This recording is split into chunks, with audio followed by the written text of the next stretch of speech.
Hello everyone, my name is Cheese, and today we are going into the next installment of my Gumball ranking series, because if you haven't seen it yet, I'll link it up in the cards, but I recently did my wonderfully weird World of Gumball tier ranking, and in the end of that video I said, I think I'm gonna continue on while doing the whole series, so that's what we will be doing today. So we are going front to back, so we are starting off with Season 1. And you may notice that this is a Part 1 video, and the reason for that is because I am only doing 20 episodes at a time. I mean, ideally, I would do this all together, but honestly, this is enough. The video will be like 5 hours long, but also it's just easier to break it down like this, so it's like less overwhelming. But yeah, so what we are going to do is we're going to place all of these onto this chart, and in the second video, which will be the second part, we are just going to build it off from where we're going to leave it here. So it's like the entire season will be combined into one chart. It's just we're basically going to film it in two different batches. Hope that's okay with you. So kind of like my, I suppose, journey, the journey we are going to be going on is basically me rewatching Gumball for the first time in a few years. Because if you haven't seen my first Gumball video, I have been a fan since 2016, and the show coming back as the wonderfully weird world of Gumball has been my Roman Empire, and it just kind of reignited that intense interest of Gumball back in me, and it just made me want to revisit the series even more. But I feel like by doing these videos with you all, it kind of motivates me more to first actually commit to it, but also to have a place to talk about how I feel about everything, because I am very passionate about Gumball. If you haven't been on the channel, or if you haven't known me from my other platforms, it's yeah, I am a very big Gumball fan. But putting all that aside, Season 1. I will be upfront and say that I don't care for Season 1. I know we're off to a bad start already, but trust me, I do like Season 1 enough. I don't hate it. I really don't. As you will see in this tier list, it's not gonna be bottom heavy. Spoiler alert. I do like a good portion of these episodes, but it's just what I feel about Season 1 is that it's simply not the same show as the rest of the series. Putting art style aside, because that is one of the most glaring differences, is that my main issues with Season 1 is that the characterizations are just most of the time not good for me.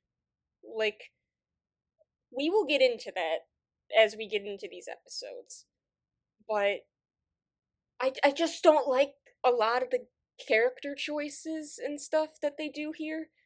I understand. I completely understand that the first season of any show is not gonna be perfect. I mean, not everyone can be like SpongeBob and nail it on the first season, but I just feel like you can really tell the difference between this and even season 2, and especially into later seasons. It seems like this is not the same show, simply because the characters act different enough to, at least me, especially someone who is just coming off watching Wonderfully Weird, it's very jarring. I must say that jump back in time was very jarring, because I didn't grow up on Season 1. When I was first getting into the show, I got into it halfway through Season 4. So I have no nostalgia bias towards that. I mean, let me know in the comments if you love Season 1. I'd love to hear any defense on this season. I want to know what fans are out there. Because, I mean, I'm always interested to see what you guys have to say. But if anything, I didn't have a nostalgia bias towards it, but I just had a slightly negative bias towards it because I'm like, oh my god, we have to start off with season one. We'll see how. But despite that, despite all of that, like I am not a hater of season one. It's just not my flavor because it's not my type of humor or storylines and stuff like that. But I was so interested to see if my opinions have changed. Spoiler alert, they did. And I did find out that I do like season one more than I initially thought.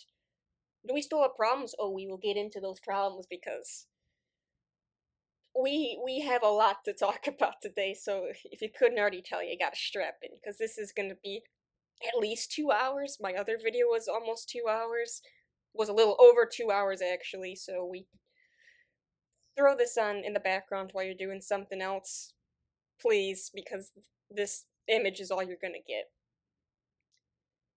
And yeah, we're the only thing I have to go off of is I have a Google Doc where I jotted down notes as I was watching the episodes, and I have a piece of paper with the tier ranking already written out on it. Will I change my mind on some of these as I go? Maybe, I'm not sure. But this is gonna be kind of unscripted, but I do have my notes, so I don't completely lose the plot. Okay, so before we get into the actual tier ranking, as always, we will get into the tiers and explain what the tiers represent. Alright, so let's get into the names of the tiers. I mean, it's pretty boring and self-explanatory. I was not creative with this at all. And you may notice that, again, if you watch the other video, that, it's a smaller list. We only have 4 categories. My other list had 5. So I don't know if that's a good or bad thing, but, these were just the categories. I just happened to narrow it down to. Okay, so at the top we have peak season 1. Right off the bat, none of the best episodes of the season is gonna actually get peak in general. Like if we have to consider all of the episodes in the series, none of these are gonna be like in the top 20 or 30 or whatever. It's like, I'm sorry, that's just the way it goes for me. But I'm gonna call it peak for this season because the ones that I really enjoyed really stood out to me. And I think that is good because some of these episodes I looked at, I'm like, what was this about again? But then I watched it again and I'm like, oh. The ones that stand out were mostly the ones that I remembered watching from years ago. Because some of these titles, I'm like, I don't know what you're supposed to be about. That's random, but it's true. And then next we have good. It's good. What else do you want me to say about it? It's like there's probably some issues with it, but it's not like I'm not interested in it. It could either be like the episode was good but just not super interesting, or like the episode could be really good, or like if it didn't have this problem with it or something. It's like it doesn't do anything that either bores me or offends me, so the ones that are in good are still like pretty high in my opinions of season 1 because again, the worst offenders of the season are gonna be in these two tiers, and then we will move on to whatever. It's like literally whatever. It's like you don't do enough to like you don't do something bad enough to like offend me, but it's like I really don't care. Like I just don't care. Boring or uninteresting, or it's like I don't really like you, but but again, you don't do anything too bad for me to put you in hell.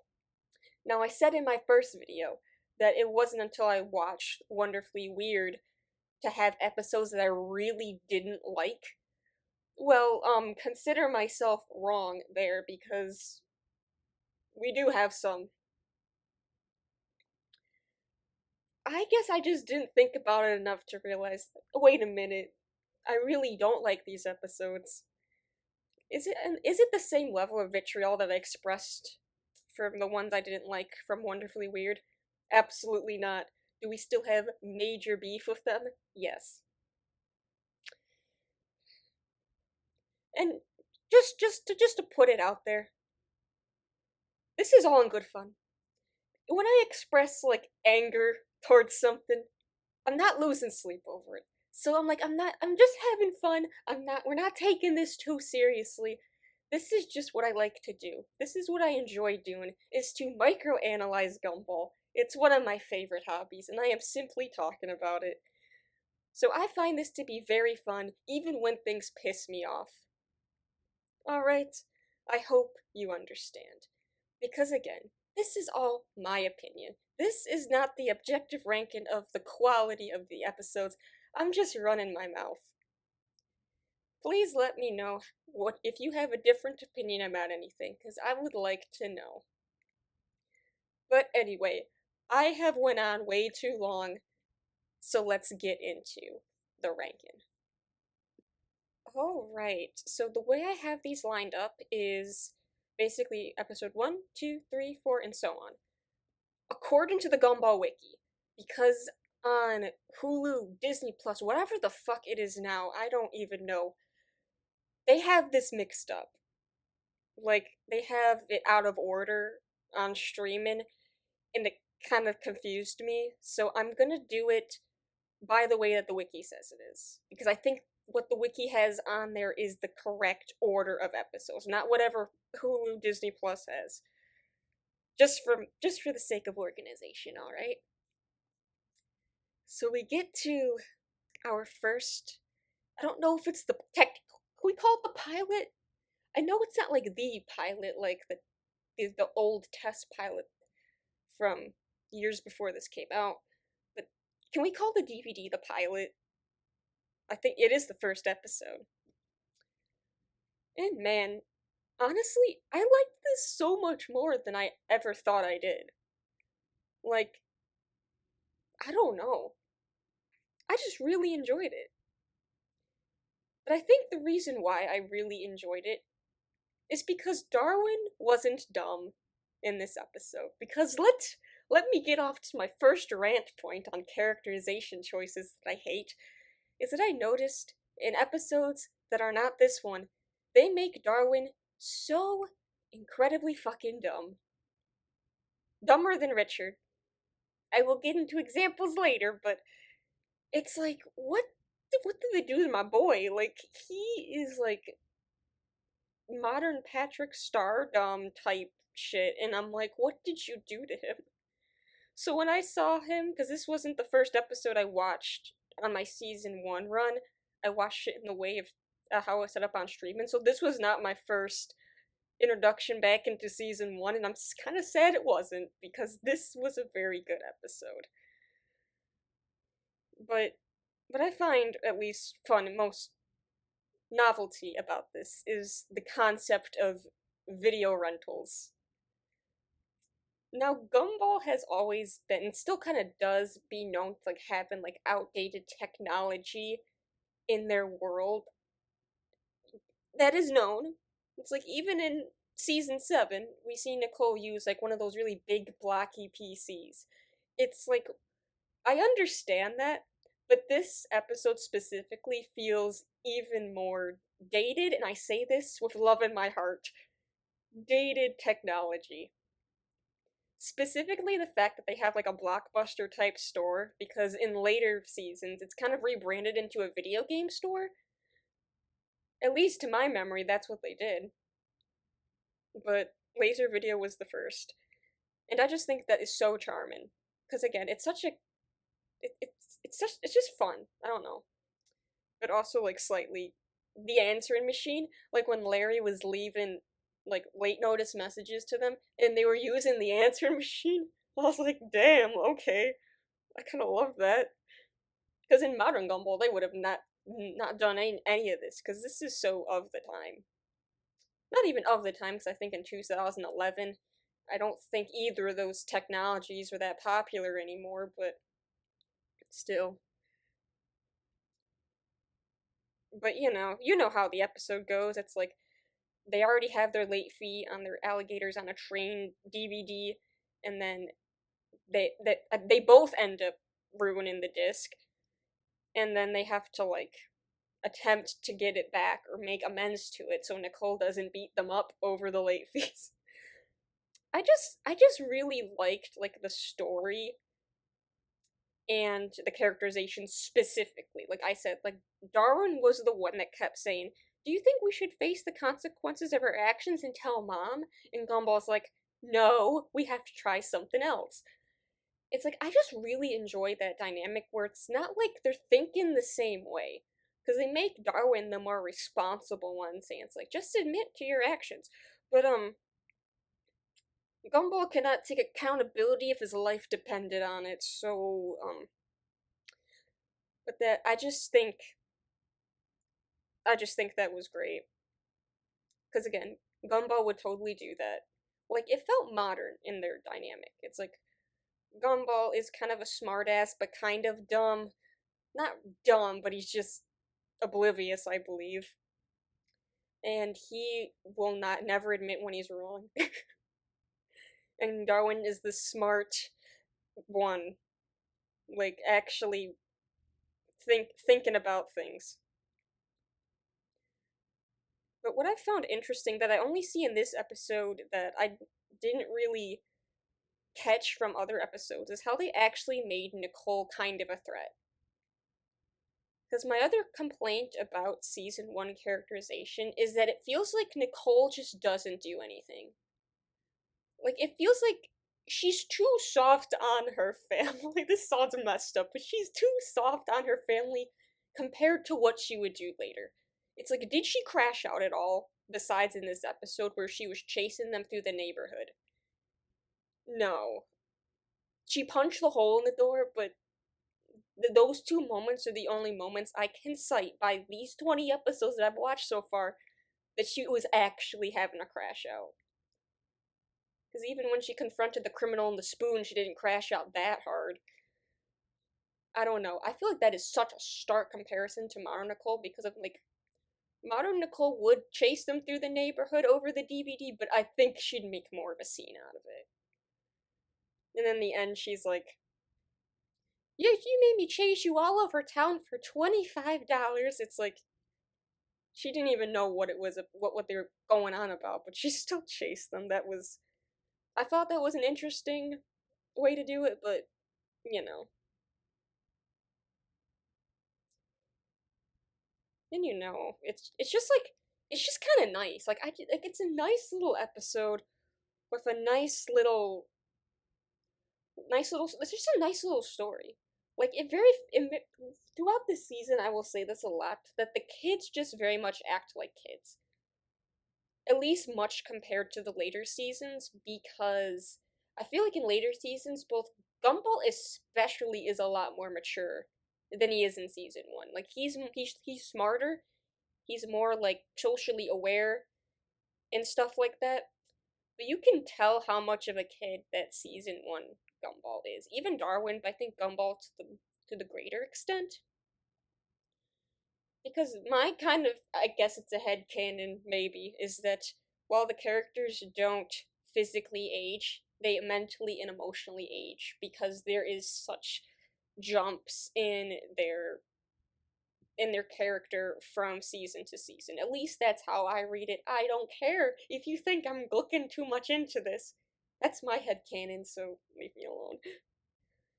But yeah, it's like there's not a ton I can say about this episode other than like it's really tight. I really like it, and I think that it should be peak season 1. Like starting off very solid.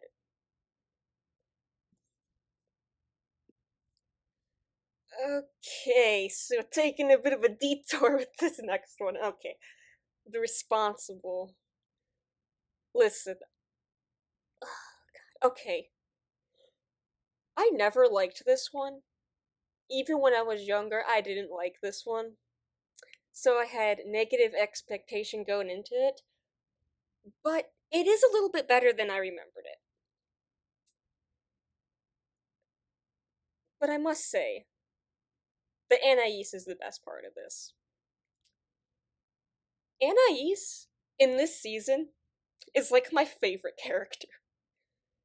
I absolutely love what they did with Anais, trying to separate her as the smart family member.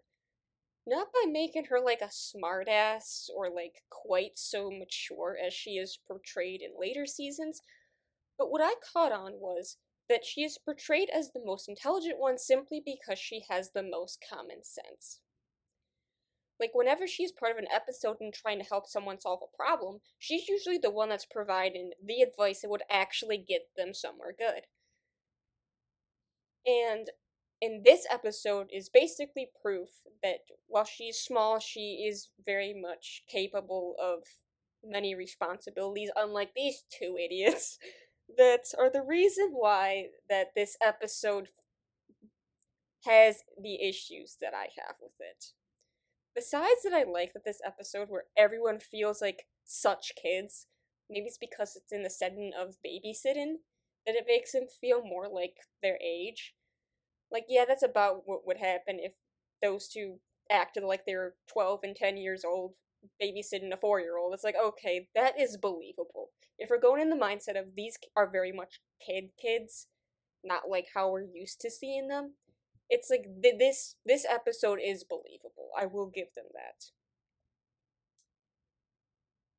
But something that this is a small detail that confused me.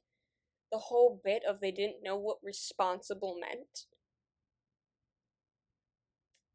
I, I don't believe that, but it was also weird that while they didn't know what responsible meant, they did understand the concept of commercials corrupting your mind. Because when they beat the TV set with the bats, they said, no, commercials, they will corrupt your mind, and start beating the TV. It's like, how can you understand a complex concept like commercials in impacts on your brain and not knowing what a simple word means? It's like you're 12 years old. You should know what that means. I know this is just for the joke. I know it's a joke to make them look more incapable. It's just not believable. The thing is, anything you do with these characters, you have to make it believable enough. Like, my suspension of disbelief is only so high, and I don't believe that he would do that. I mean, what is more believable is that as the episode goes on, it just gets progressively worse and worse and worse until the house gets flooded. It's like, I believe that. I think that escalation of events is very believable. But what my biggest problem with this episode is that Gumball and Darwin, it was just too much with them belittling Anais. I understand that's the joke. They're like they're on a power trip and they're like trying to baby their little sister that they know is smarter than them. Like, they do it in a very it's mean spirited enough, but it's like I understand that's the joke, but it's like, would they really do that? Is what I'm wondering. I just find I will save those thoughts for other episodes, but I have an issue with characters being kind of meaner than they would otherwise act. But it's like, it was a bit much for me. And it's not particularly enjoyable to see them belittle their sister like that. Especially when they were running around the house trying to put a diaper on her as the bathtub flooded. It's like, I don't find that funny. It's just kind of like, ugh. Like, they wouldn't do that, I don't think. It's just like belittling in kind of like a mean-spirited way, and I don't prefer Gumball to be like outrightly mean-spirited like that, so I'm not a huge fan of that. But what kind of saves it from going into hell? Because if this wasn't the ending, I don't know what I would think. But they do use their teamwork to get themselves out of the situation, which I enjoy. They band together, fix the problem enough, I suppose. The house is still flooded, but despite their differences and despite how they treated each other, they will still come together in a dire situation and help everybody out. And this kind of like sibling love thing that they had going on. It's like the ending, like the second half of this episode did save it a lot. Even if in the fake out ending that they kind of had, everyone blames each other instead of admitting it was a team effort of ruining the house. It's like, okay, we backtracked a bit, but what you notice a lot in season one is that they have so many fake out endings. Like, you think it's gonna end one way, but in the last 5 seconds they change it up. This is one of those instances. And also in the DVD when they revealed that it was actually $700 late fee instead of $25. I think like almost every episode of this season so far has done something like that, and I don't know how to always feel about it, but you know. So I don't really care for this, but it it's okay enough to go into whatever. It's like, I don't know. I wouldn't go back to this or want to think to rewatch this. That's the thing. That's kind of what the whatever category is kind of for. So yeah, it's like it does a lot of things I don't really like, but it could be worse, I suppose. All right, so third up, ironically, is the third. I got lots of thoughts on this, not because I dislike it actually. I was just so shocked to realize that how similar this episode is to The Distance from season 7. But listen, give me a second on this. It's like the anti-distance. Hear me out. So the episode starts out with Gumball and Darwin actually getting bored of each other's company and thinking it's like, do we even like it? Do we even want to be like, do we want to hang out anymore? Like, is this too boring? It's like, maybe we need a break. Maybe we should add another friend to our group. And then the distance is like, we cannot get these two away from each other, and Gumball goes mental. Gumball doesn't go as mental in this episode. I just realized it's like it's the distance, but if it was done correctly, we already had this plot line going on. Okay, that was like, oh my god, I didn't realize we've already done this plot before. But of course, the episode is Gumball and Darwin are bored of each other, so they feel the need to search for another friend to hang out with. And what I okay, this is a weird. I thought this was a weird joke, but I don't think I'm reading too much into it. Is when Darwin first brings up that idea. When they first bring up that idea, someone was I forgot who said it, but they said, "Is it weird to have three best friends?" And then they're like, it's only weird if we make it weird." And I'm like, is that a threesome joke? I don't know. It felt like it. I don't know. That's just my opinion. That's just my opinion. But the real highlight of this episode for me is this is the first time we see Tobias. If you didn't know, Tobias is one of my favorite characters. Not this characterization of him. No. We'll talk about that. Not in this episode, but later. Tobias is one of my favorite characters. Like, I think my favorite characters overall are like Gumball, Penny, and Tobias. And Sarah. Yes, I believe so. I love Tobias, and I feel like this episode actually does a good job in like introducing us to like core parts of his character, even though, as we will talk about later, they do kind of fuck him up a bit in other episodes, but you know. For the sake of this episode, I actually liked how they introduced him. As kind of a scumbag, if you will. Because what he wanted to do was to pay Gumball and Darwin to hang out with him and like be his friend. Because when they're in the bathroom and Tobias is like, "I'll be your friend," and Darwin's like, "Oh yay!" And then Tobias is like, "That'll be $10." And then Darwin's like, "Gumball, can I borrow $10?" It's like, yeah, Tobias would do that. He would totally do that. Even in like the current seasons, he would probably still pay people to be his friend because he is such a loner. That is so believable. Even though I found his voice specifically to be funny because it just sounds like he hasn't hit puberty yet. Because in the later seasons, his voice is much deeper than what he is introduced as, having like this squeaky voice, and I just thought that was funny. And it's like, but the one thing I do wonder, I don't know if this is unbelievable, but I just thought it was interesting on how Darwin like instantly becomes clingy towards Tobias.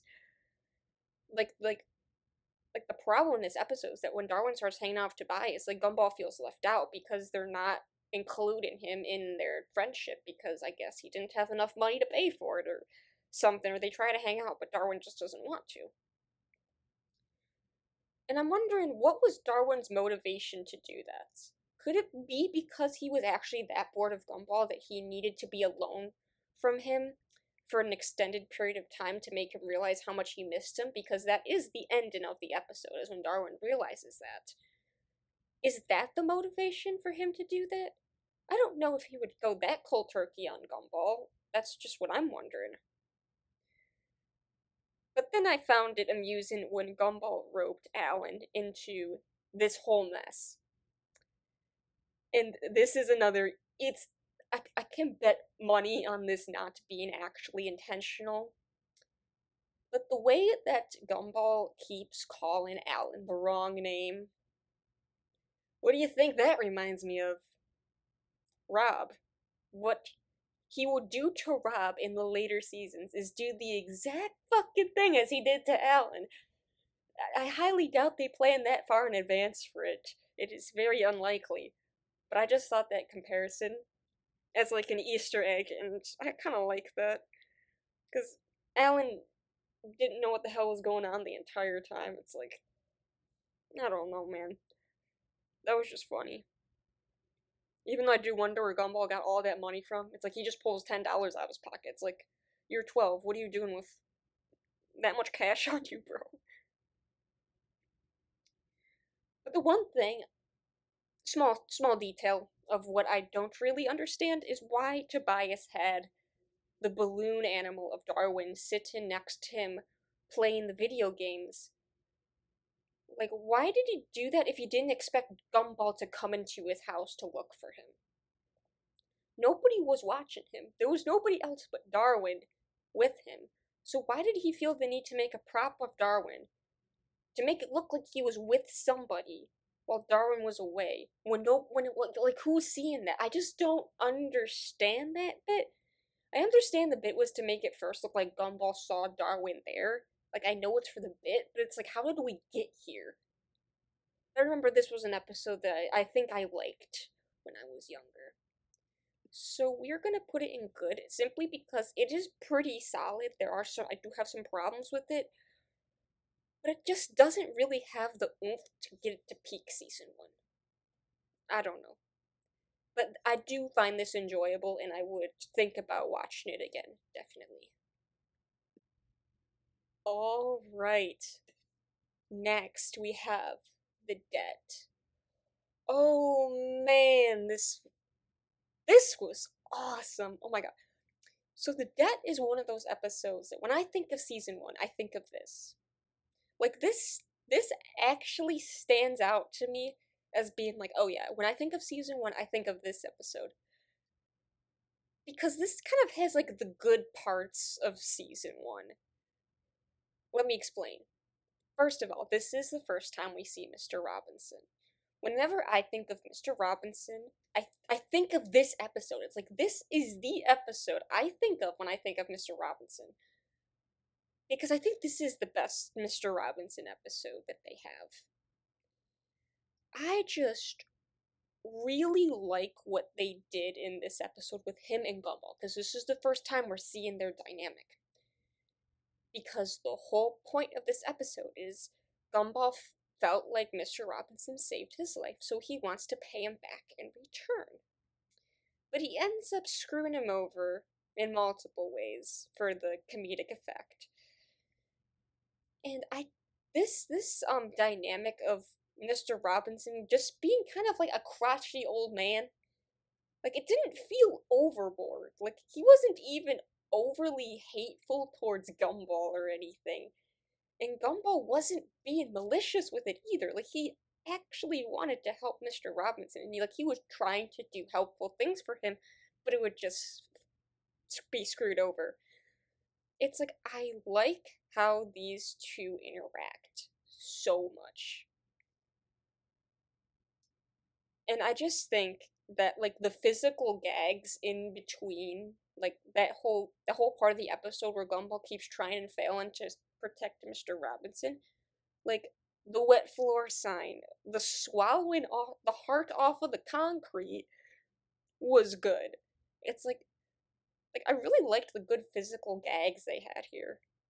Like that's kind of what I think about when if I try to think about this episode is like that. But besides Gumball acting like super innocent, and I'm not saying he's dumb because his heart was in the right place, but he was just so innocent about this whole situation, which I find kind of charming, but it's like, would is this really in character in retrospect? I'm not really sure. But something that this was probably the first episode that made me realize this of how dumb they made Darwin out to be. Because the bit with like the sandbags and the bricks where Anais is telling him like, okay, let's drop the sandbags around him to make it look like he get hit, but don't actually hit him. And then Darwin's like, okay, so we have to drop the sandbags directly on Mr. Robinson. And then Anais is like, no, no, no, no, we don't do that. And then Darwin's like, but that's just what I said. And I'm like, dude, I don't find that entertaining, so it's like, I'm just annoyed, bro. I know it's such a small, it's like a nitpick, but it's like, this was the episode that made me realize that was an issue, and I'm like, ugh. But literally besides that, especially the second half where he actually sings the song, this is so good, man. Like, them, Anais and Darwin trying to make a scene out of making it look like Mr. Robinson's gonna get hurt by like setting off all the special effects at once, but Gumball is just looking everywhere but that. And you know what? Despite all of the shit that happens in this episode, Gumball does kind of actually save him in the end when he pushes him out of the way of the light that's gonna fall down. But in the end, we again get the fake out where Mr. Robinson gets crushed by the floating deck thing. But it's like, I just like first how Margaret like walked out of the auditorium as soon as Mr. Robinson like took off his clothes to reveal his like dancing outfit, and she's just like, fuck it, I'm out of here. Like I also liked Mrs. Robinson in here too. It's like, besides Darwin, I like how all the other characters act in this episode. It's like it feels believable. It all feels believable. Which is why this is peak season 1, and I'm putting it above the DVD simply because I have more specifically nice things to say about this one. Like the DVD, I was just like, oh, I just like the vibe. It's kind of a nice story and stuff. But for the debt, I can cite like very specific things that I like about it. So that's what puts this on top of that one. Okay, so next we have the end, and this surprised me so much. Like this was naturally one of the more memorable episodes of this season. But damn, I forgot how good this was. Like very classic season 1 where Gumball believes he's getting like subliminal messages through like the TV and like the universe telling him that the world's going to end. And then he is tipped into a full paranoia once Bobbert tells him about the solar eclipse because he mistakes the solar eclipse for the apocalypse. So in 24 hours, Gumball and Darwin must do everything they want to do before they die, pretty much. Now I was wondering,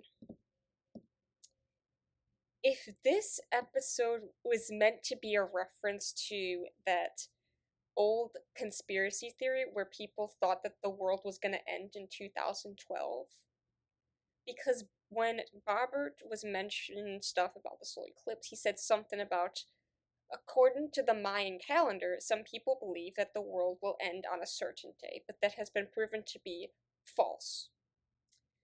And Gumball and Darwin still believed him. Because that Mayan calendar thing was very much a part of the 2012 apocalypse theory, that according to this date on the calendar, the world will end according to this documentation, and it didn't end up being true. I am a very strong believer that this is what it was referencing, like, specifically, because it's very, around the time that this was made, that was a thing. Like, 2011, people were talking about the next year. It's like, yeah, that was a thing that they could have referenced.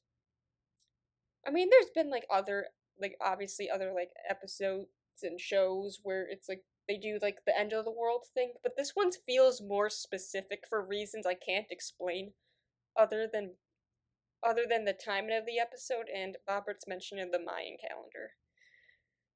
I actually do know a little bit about the theory by watching some YouTube videos, so I actually do know what I'm talking about.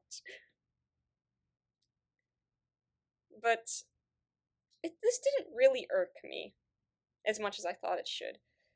But Gumball being, like, kind of selfish about his time left, I feel like I'm okay with that. Because specifically how he asked Darwin, it's like, what do you want to do for your life? And then Darwin's like, I want to help people less fortunate than me and build a charity. And then Gumball walks away. It's like, that's so boring. Why would you want to spend the last few moments of your life helping people? It's like, let's go do something fun, bro. It's like I would think I would not like that, but you know what?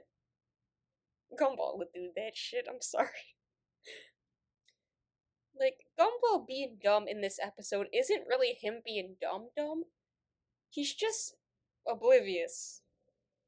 Like, that's all he is. Like, he truly believes that he is being sent messages about the apocalypse, and this specific moment, which is one of my favorite moments in the episode, is when Gumball has his passionate speech to his family, like, admitting that he knows that the world is gonna end, and he does it with such sincerity that I'm like, oh my god, I feel so bad for Gumball. He literally didn't know this wasn't real. He's just a kid. And it's like, oh man. He was so sincere in his beliefs that it's like, I can't be mad at this. That's actually cute. What was also cute was when they actually staged Gumball and Penny's wedding in the school. This is what I think of as a very classic Penball moment, is them getting married in the hallway, and then Penny's like, but that shouldn't stop you from asking me in 20 years, and gives him a little kiss on the cheek. That is so cute. Season 1 does have some cute Penball moments. It's like, oh, I like that. But the thing that I also found interesting about this episode is that everyone thought that Gumball was delirious. Like, what the fuck is wrong with you, bro? There's gonna be no apocalypse, because he does all this crazy shit, and everyone doesn't believe him, but he just keeps doing it anyway. It's like, this is an interesting one. It's usually like there's some episodes of this season where it's like everyone is dumb, but only one person is smart. But in this case, Gumball is a quote unquote the only one that's dumb, and then everyone else is the one that are smart enough to realize that this isn't real. So I think he was the one that held on to that belief the most. Darwin did too, but I feel like Gumball did it to a greater capacity. And Richard wasn't as dumb in this episode because he actually did suggest, like, actual, like, doomsday prep ideas, like stocking up on food and, like, having a bunker. It's like he wasn't a dumb as hell in this episode, even if he did use a porta potty as a bunker. But, like, he tried. He knew he has the right spirit, so I'm not gonna dox him for that. Even though I admit it's like the actual reveal of the solar eclipse, and it's like the moon going like, ooh, you just got mooned. It's like, yeah, I thought that was cute. And then the song's like, what is wrong with that guy? It's like, I liked that good as, like, the last punchline. So this episode, like, overall, I just find it really charming, if anything. Like, Gumball is just being a goober in this episode, very much, like, acting like a kid, and there was actually some, like, good bits and, like, interesting, like, story choices that they did. So honestly, I I do think it is peak, not above the DVD or the Debt, but I like this a hell of a lot more than I thought I would, and I'm very happy about that. Okay, okay, guys, the dress. Okay, I don't. Okay, okay, fuck it. We going in. We going with the heat. No, no, no, no, no. I'm all set. We know this. This is, I'd say, one of the most unpopular episodes in the series. Definitely in the season, but in the series as a whole. I don't. If you like this, whatever. I can't stop you. I just we gotta talk about this because this is a not even for reasons that are obvious. There's even more reasons why I don't like this. Because this whole episode revolves around Gumball wearing Nicole's wedding dress to school because Richard shrunk their clothes in the wash. I like that as what takes the plot off is that. Because yes, that is something he would do. Shrink the clothes, and oh, the only clothes that are left is the wedding dress.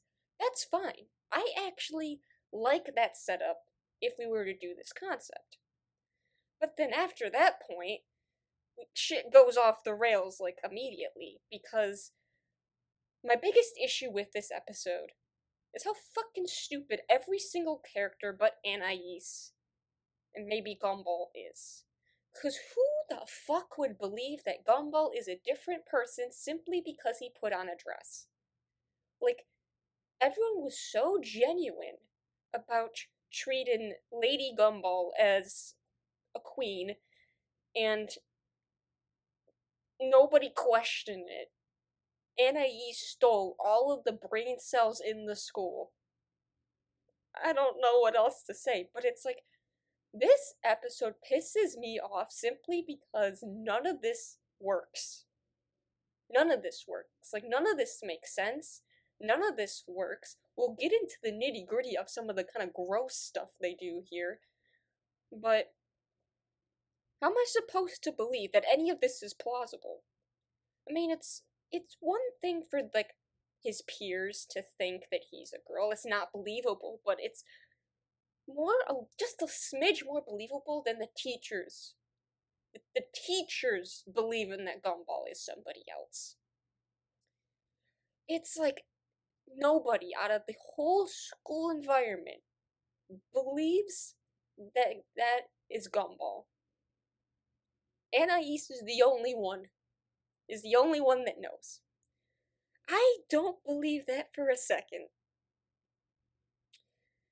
And it even gets a little bit disturbing because this one moment that is so small, but I'm like, get me out of here, is when Anais was like, anyone will bend over backwards for a beautiful girl, and then Mr. Small walks by with his back bent in half, and he's like, hello, new girl.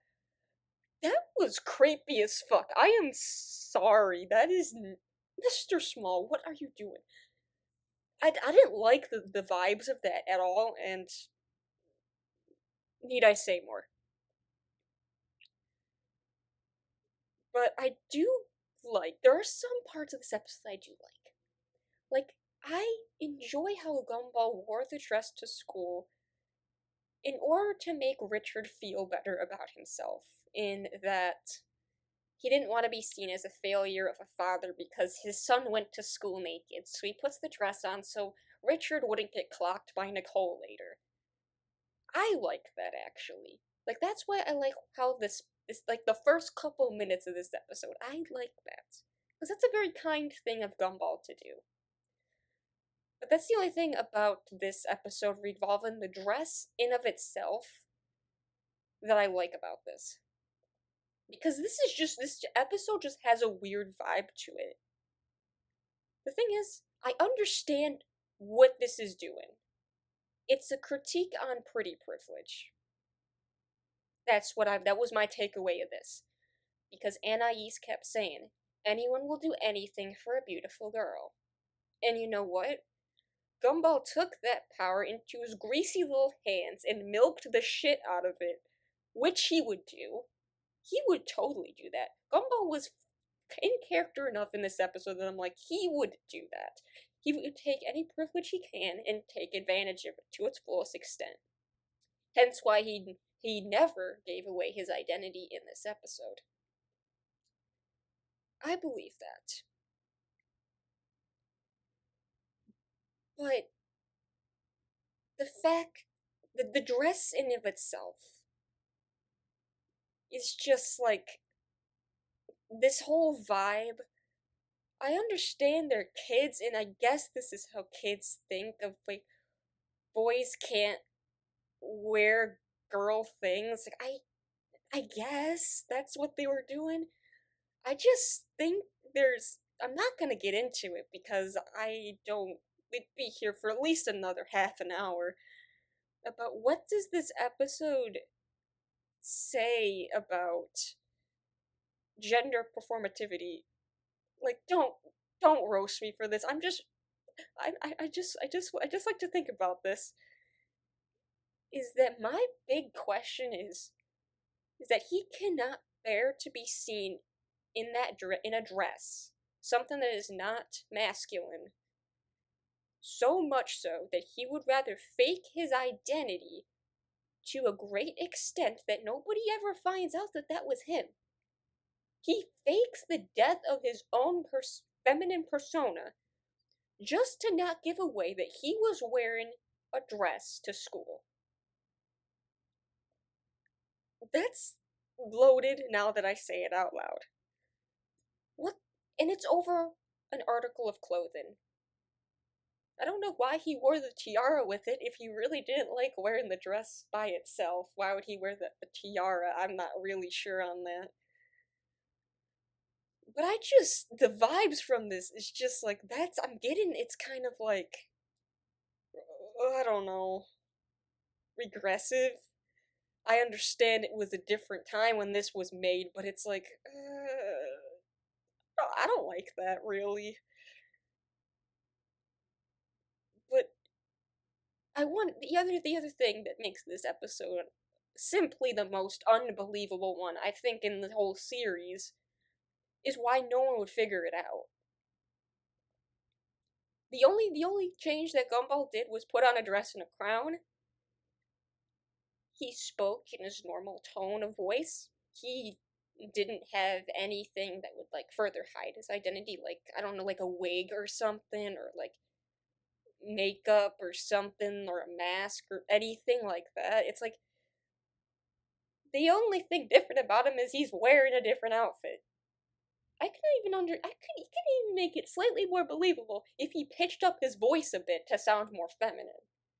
But there is absolutely nothing about his appearance that would fully conceal his identity. Like, come on, man, I don't understand that at all. But this is the biggest. I don't know. This is the most damning part of this episode. Is this whole kind of B plot of Darwin being obsessed with Gumball. He doesn't know what's Gumball, but it is Gumball, and listen, I would hate this episode a lot more, but he just never knew. Poor Darwin, he didn't fucking know that was Gumball. Like, he actually did. He was too dumb. Is this promoting Gumwin? I don't think so. Is that a hot take? There's some undertones about this that I hate, but it's just, I think that's just the joke. That's just the joke and that's it. It's like, okay. First, Darwin is that dumb, but I guess he's on the same level of dumbness as everyone else, so I guess that neutralizes that problem. But just creepy as hell. Like, why was Darwin like stalking Gumball? Like taking pictures of her back. I'm calling female Gumball her for the sake of this because I feel like that's the easiest way to explain it. Like he was taking pictures of her back and like he picked a button off the ground and pocketed it and like like smelling her sweat or something. Like when he never does this again over anybody, so I don't know what the point of that was other than to make him look obsessive. That was just kind of gross, and I didn't particularly enjoy seeing Darwin lose his mind over this girl that's clearly Gumball. But you know what? This is the single worst part of this episode is when Anais confronts Gumball is like, and she's like, Darwin is obviously in love with you. Are you gonna drop your act and tell him the truth? And Gumball's like, no, I can't do that. It would break his heart. I understand the sentiment, Gumball, but what comes next made me cringe physically.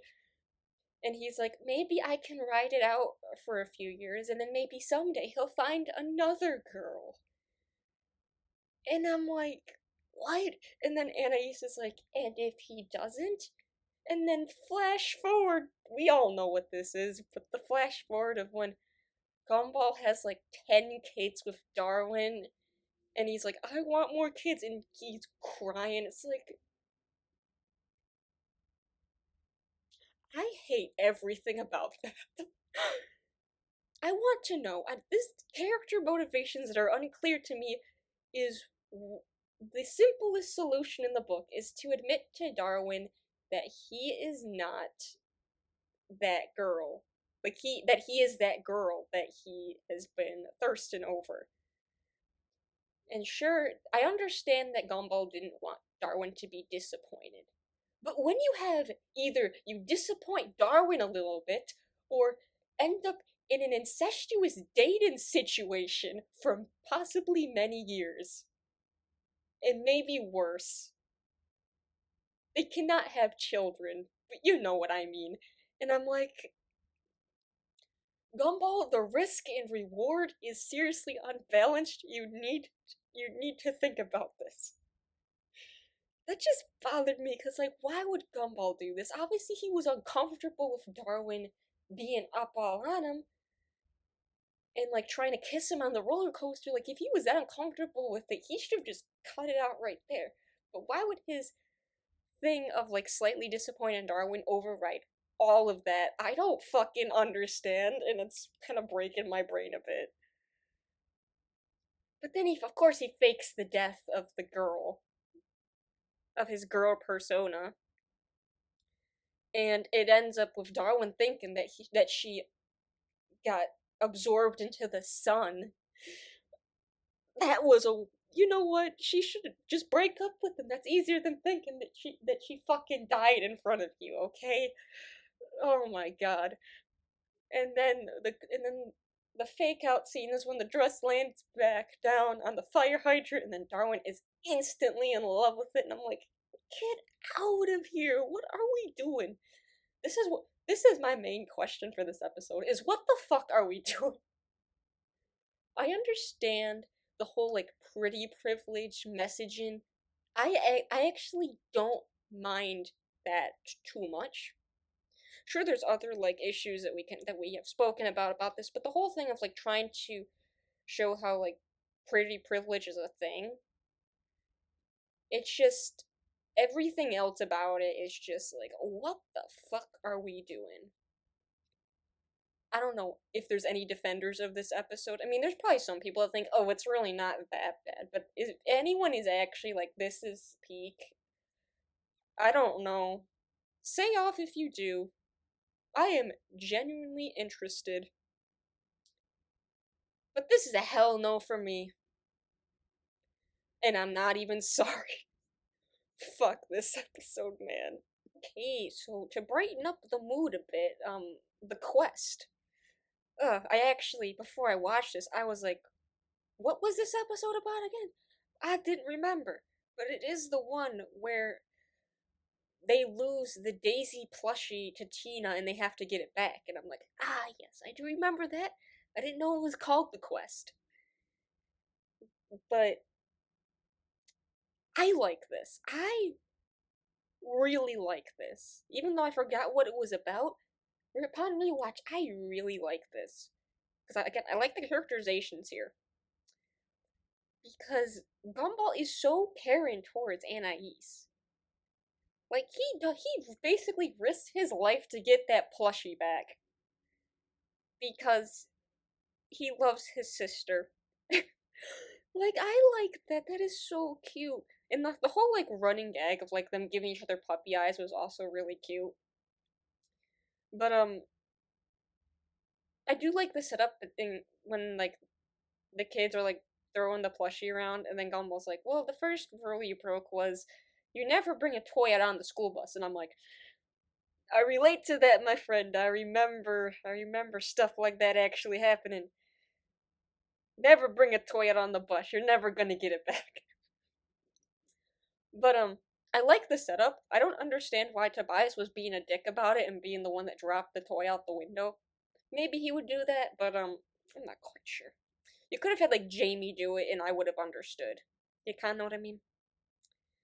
And then after all these roundabout antics of them trying to get the plushie back through various manners, Tina ends up with it and they're like, oh hell no, we can't get it back now, she'll beat us up. Then Anais is like, you better fucking do it. Give me my doll back. And I'm like, you know what? They would do that. And then they all, in the middle of the night, all three of them go to Tina's house, which is like a dumpster area, it looks like. And they're trying to get it back from her in sneaky ways, but that doesn't end up working. My main issue with this episode is how I just don't like how they talk about Tina. Like, straight up. Like, it's like she's not one of they treat her like she's like this ominous beast that doesn't have any feelings when she goes to school with them. It's like I just found it dehumanizing to Tina. Like I didn't like that in particular, but that was my only real issue with this episode is I didn't like how they treated Tina. But I do like the chase scene where they're like running from Tina. Like I found that very memorable. Like I do like from what I remember of this episode, I do remember that chase scene, which I just thought like they had like when they were in the junkyard, I did think they had some like really good jokes, like when Gumball pulls Daisy out from under Tina's arm, like the string was still attached to her finger, and the doll talking was what set them off. And I don't know. I just like that was a good way to do it. But probably like the funniest thing in this episode is when like Anais briefly gets the Daisy and they're running away from Tina and Anais is like catch because the running joke in the show in the episode is like Gumball can't catch for shit. And he does end up catching the doll and like he didn't want to catch it because it meant that it put a back on him from Tina. And when he does catch it, he's like, I hate myself. Listen, I don't know why I thought that was so good, but it kind of is. Because it kind of also, like, I think coincides with the fact that he openly admits that he is a coward. Like, that's kind of a low-key theme in this season, is how Gumball admits that he's a coward. When has Gumball actually acknowledged any of his flaws? I guess now, which is actually surprising. So with like I do like the characterizations here. I don't like how they treat Tina, but everything else from like the story and everything else is like I quite like that.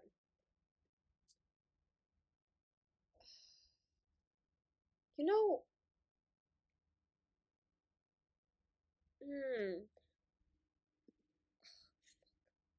should I change what I did? Because originally I have it above the end. Yeah, I'm overthinking this. No. There's more things I like about the quest than the end. I have some problems with the end that the quest doesn't have. Okay. Let's not think about that too much. But I'm continuing on this good track is the spoon. The spoon was a memorable episode for me because it's very classic season 1 actually. Because I don't know. Gumball and Darwin are dumb in this episode. Like, they just kind of are. But they're not in the way that doesn't make sense. They are simply naive. Because they believed with their whole chest for like half the episode that the criminal guy was actually a charity man. Simply because they took his word for it. I actually really like that.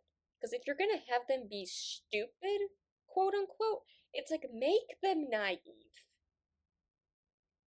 It's like kids can be that gullible if they don't if they can't notice all of the nuances of a situation. I understand that and I respect that choice to make them kind of dumb, but it works for the plot.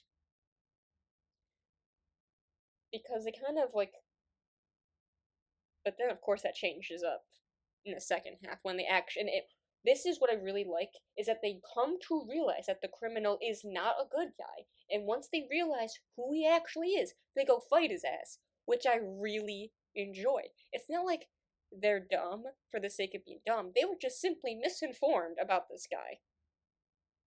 And I like that. And the inciting incident of Richard making them go to the gas station to buy the birthday present that he forgot to give to Nicole because he is dumb. I don't hate that. Do I prefer it? Not really, but do I understand it? Yes, I do. And of course, Nicole's like, "You sent two young boys out to the gas station at night," and he's like, "Oh, wait, shit, that's not the good thing to do." It's like, I think this is one of my favorite season 1 Nicole moments because, while she doesn't act like as aggressive as she would be later portrayed as, I do like how, like, she took action. She, like, hauled all of their asses down to the gas station to go get them. And then she fights back to try to get out of the criminal's, like, wrath. Because poor Larry catching all the strays, he's the first one to get tied up and abducted. So, poor Larry in this season, Lord help him, he's gone through enough. But probably my favorite part of this episode is the ending chase scene, because they make this gas station seem like a supermarket or something like that. Make just how they framed it made it seem like the store was like really big inside, which I actually kind of like. It adds that kind of fantasy element to it. It's like a gas station's not supposed to be that big, but this one is. Even though there was a couple of moments that made me like, what are we doing? First, the safe being underneath the tower of shampoo. I'm like, why? Listen, you could have had like a trap door in the shelves or something, or like in a back corner that nobody goes to. It's there in the middle of a shampoo display. It's like there could have been more interesting ways you could have had them discover the safe. And when they were like trying to crack the safe, and like Darwin was like mentioning all these numbers, and he mentions three numbers, and he's like, I don't know, that's all the numbers I know. And I'm like, what the fuck are we doing? How did you live this long, Darwin, if you only know three numbers? I'm sorry. But the boys aren't like super dumb, because once they come up with like traps to like catch the criminal in, they actually do act like smart, like the intentions were there type of thing, not them getting stuck in maple syrup, but they had some good ideas, some of them worked, some of them didn't. It's like, okay, I really enjoy that. And I thought that the ending would piss me off with Nicole getting framed, but like I don't hate it. Like I understand it, and she gets bailed out in the end and beats that guy up. So I think that's a win. So very solid, honestly. Like I think this is quite memorable, and I think I'm gonna put it in between the quest and the end, because I think I like the quest just a little bit more. I think these two are very comparable. Like I say, like the quest, the spoon, and the end are kind of in the same ballpark. Of like there might be some issues with it, but I honestly just really like it as a whole. So yeah, I think the peak category is actually getting quite full now, but we'll see how long that lasts. So yeah, okay,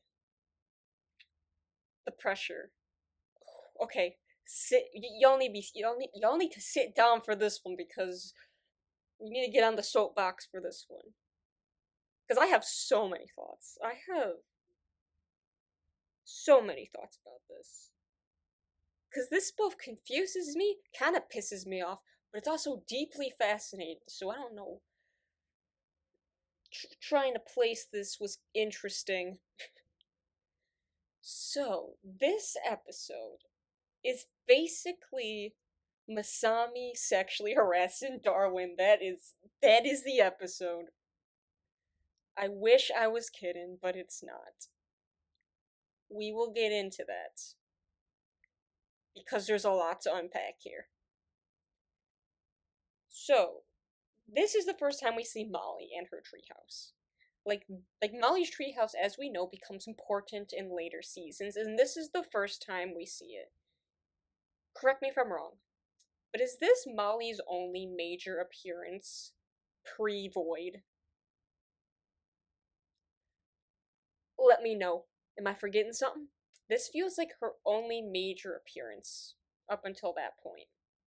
Could be wrong. Could be wrong. But the whole plot of this episode is the girls and Leslie visit Molly's treehouse, and they think it's so cool.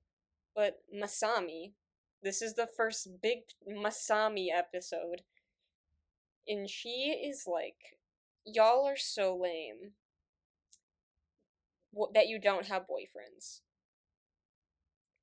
This is like a romance centered episode where Masami is basically using Darwin as social currency to make herself look more impressive to her friends. This is so interesting because despite this being Masami's first appearance, I think they got her characterization pretty well. Because what got me conflicted about this episode is like, would she do that? Like, yeah, she would. She would do that. I was like low key shocked. I'm like, I want to believe that she wouldn't do this, but I think she would anyway. Okay. Because Masami is low key like that. I think this is one of her least flattering moments, but she peer pressures all the girls and Leslie to pretend like they have boyfriends. Like all the everybody doesn't want to be seen as a social outcast or a baby because they don't have a love interest. And they all say, "Oh, you wouldn't know my boyfriend. He goes to high school." Or like, "You wouldn't know my boyfriend because XYZ that makes this man seem imaginary man seem so mature and impressive for a girl their age to obtain." And I'm like, whoa. I remember this episode from back then. This is the first time I'm figuring all this out. And I'm like, I'm not reading too much. I don't think I'm reading too much into that. This is just what is happening. I mean, I was wondering throughout this whole episode, is like, is this realistic? Is this like weird? It's like, no, kids actually do this. This kind of idea that like people, like I guess kids around their age, like about the time where like you start hitting puberty and stuff, because they're like all around like 12 years old. They start thinking about the world like that, and kind of like the girls think like having a relationship as some kind of social currency, but boys are still in the mentality of girls are gross.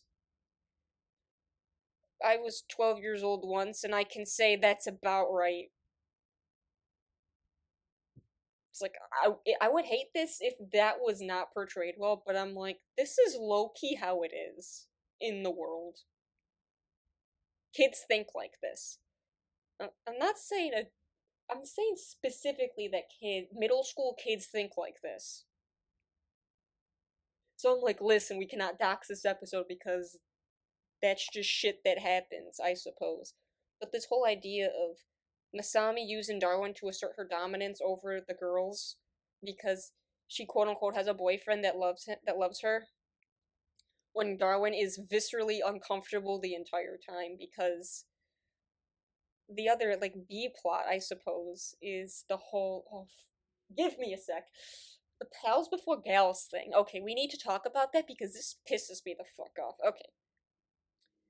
So, Gumball, Darwin, Tobias, and Banana Joe make a pact, like shake on it, to do a pals before gals sentiment, which is like, don't interact with the girls over your guy friends.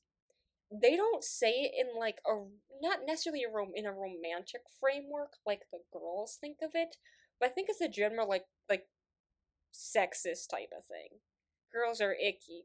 It's just the guys have this mentality of like girls as like get away from me type of thing. Do young boys think like that? Yes, that's realistic enough. Is it right? No. Does it happen? Yes. But the thing I'm wondering about this episode is like, is it denouncing this type of behavior? Or is it promoting it? Or is it simply depicting it? I don't really know. It's hard to say what they're trying to say with this message. This whole thing about how the genders interact with each other in this type of way. I don't know, which is why I think about this episode a lot ever since I rewatched it, because this just makes me think. And it makes me happy that I get to think about an episode like this. Like, wow, they could be saying a lot more than I might have originally thought of. But the thing that pisses me the fuck off is Tobias. He wouldn't do this shit. No, no, no, no, no, no. Okay. This is one of the worst things about this episode, in which is gonna make this whole thing be taken down a peg, is I can't fucking stand that Tobias would agree to do this. Tobias would not do this shit. He is not a pals before gals kind of guy. He's a fuckboy through and through. I'm sorry. He just is. He wouldn't do this. He wouldn't do this. No, no, no. Not even Banana Joe. Like, when would Banana Joe ever give a fuck about anything like this? I don't know. Banana Joe specifically is so visceral about it that I'm like, what is wrong with you? Because I don't think after this he even expresses anything similar like that ever again. It's like, dude, I don't fucking believe any of you. But it's like, what I do, going back to what I like about this episode, I kind of like this duality of Gumball's mentality of like I'm struggling between should I be loyal to my friends or should I pursue Penny? Because this episode has some of my favorite Penball moments. Period, like when they're about to kiss and they're like slowly realizing that the tree's falling down. It's like there's some very cute moments, but Gumball is struggling back and forth between the two. What does he choose though? We don't really conclude on that. Like, we're gonna skip to the ending because this is confusing to me. So obviously, this is one of the most infamous moments of the series, is when all of the girls and the guys are in the treehouse, like having their meeting, and where Masami basically chases Darwin down to kiss her. We'll get into Masami and Darwin later. I just need to cover this first. Where that whole thing is going on, and everyone's egging them on. It's like kiss, kiss, and then like Gumball and Penny are in the corner, just kind of like all up close to each other. It's like, oh, it's so nice that you came. Very cute. But then as the each of the boys are gonna go kiss their respective girl, they realize that Banana Joe and Tobias are axing down the tree underneath them, causing it to tip over. And what do you know? with both of their eyes closed, Gumball and Darwin accidentally kiss each other, fully convinced that they kissed the girl they thought they were going to kiss. And afterwards, they thought that was. And Gumball's like, that was the best thing ever. And Darwin's like, that wasn't so bad. And then the episode just ends like that. Like, it ends with Banana Joe repeating, pals before gals, after Gumball and Darwin admit to their feelings to the kiss. Again, is this promoting Gumwin? I don't really think so, because again, neither of them are aware that happened at all. So it's just kind of a null moment. It's like, oh, what do we do with this? I don't know. That, and I'm like, I'm just thinking, what are you trying to say? I'm getting the hint that they're more of a pals before gals over kissing girls. By the way, that was the last thing Banana Joe said before the episode ended. But I just don't know what they're trying to say. But we also have to get into, like, I don't even, it's just, this is weird, like, objectively, is the whole thing of Masami forcing herself upon Darwin. Darwin is viscerally uncomfortable with Masami thrusting herself upon him. That he's freaking the fuck out. Like, all of, Tobias and Banana Joe fully believe that Darwin has abandoned them for this girl, and he's screaming and crying like, no, I don't even like her. And he's, oh my god, I feel so fucking bad for Darwin in this whole episode. It's like, he did not deserve to get roped into any of this shit. I am sorry. Gumball's like half aware, but he's too fixated on Penny to like really do anything about it. So I'm like, Gumball would kind of do that, honestly. But it it was uncomfortable enough to like watch this unfold. But I think it's supposed to feel that way. So we'll give it to pass. Because it is sexual harassment. Like, forcibly hugging and kissing somebody that is clearly not into it. It's unwelcome. You can't tell me, like, you're looking too much into that. That's, by definition, that was happening. They weren't trying to cover it up or anything. It's just simply what they did. But there was like this one moment. I don't know why this made me laugh, but it was when Darwin was doing his breakup speech to Masami that Gumball convinced him to do. And then she's crying. And then Darwin's freaking out, like, I'm sorry, it was a joke. Can you see I'm laughing? And Masami is sobbing. And then Darwin is so desperate to do anything to make her to stop crying. She's like, I'll go to I'm sorry, I'll go to the treehouse with you. I'll even kiss you. And then she's like, okay, thank you. See you there, sugar lumps.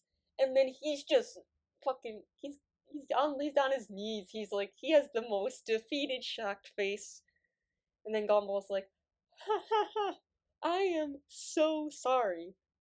The way Gumball said, I am so sorry, and then Darwin completely crashing out after that. I'm sorry, I really enjoyed that because I don't know why. But this episode just confuses me, but it fascinates me to no end. So I realistically can't put this anything below good. I I think it's more interesting than the third. Like, it does more that I like than the third. That there's moments in the third that I feel like are kind of whatever or whatever, but I think the pressure, there's a lot going on, and I prefer episodes that are kind of shaky, but they really make me have to think about it. I like thinking about this episode. I like thinking about the things it's trying to say. There are moments of it that piss me off, but I just like thinking about this episode and what it's trying to say. I just think it's fascinating for no other reason than it is. Because I feel like it's trying to say so much, but I don't really know what it's trying to say.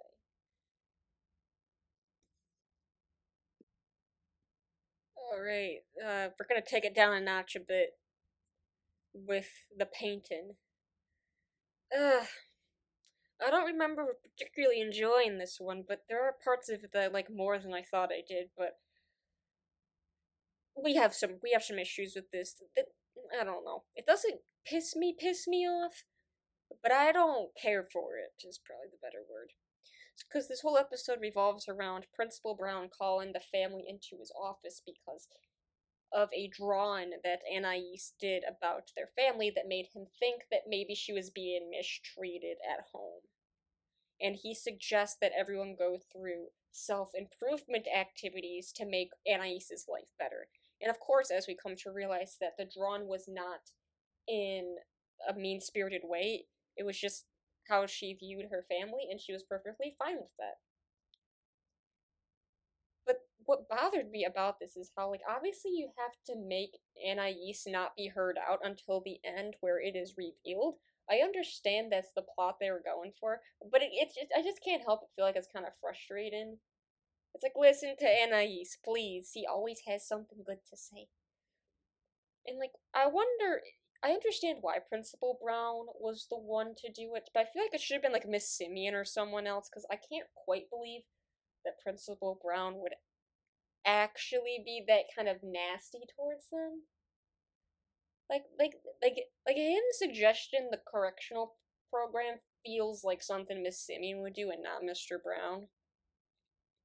I don't know. That's just me. But the rest of this episode is just kind of whatever, minus the Mr. Small bits. Nicole and Richard's like escapades they get up to, I don't give a fuck. I really don't. We don't get enough screen time or interesting choices with either of those plot lines for me to give a fuck about. It's just whatever. I don't care. But what I am interested in is this is Mr. Small's first major appearance. And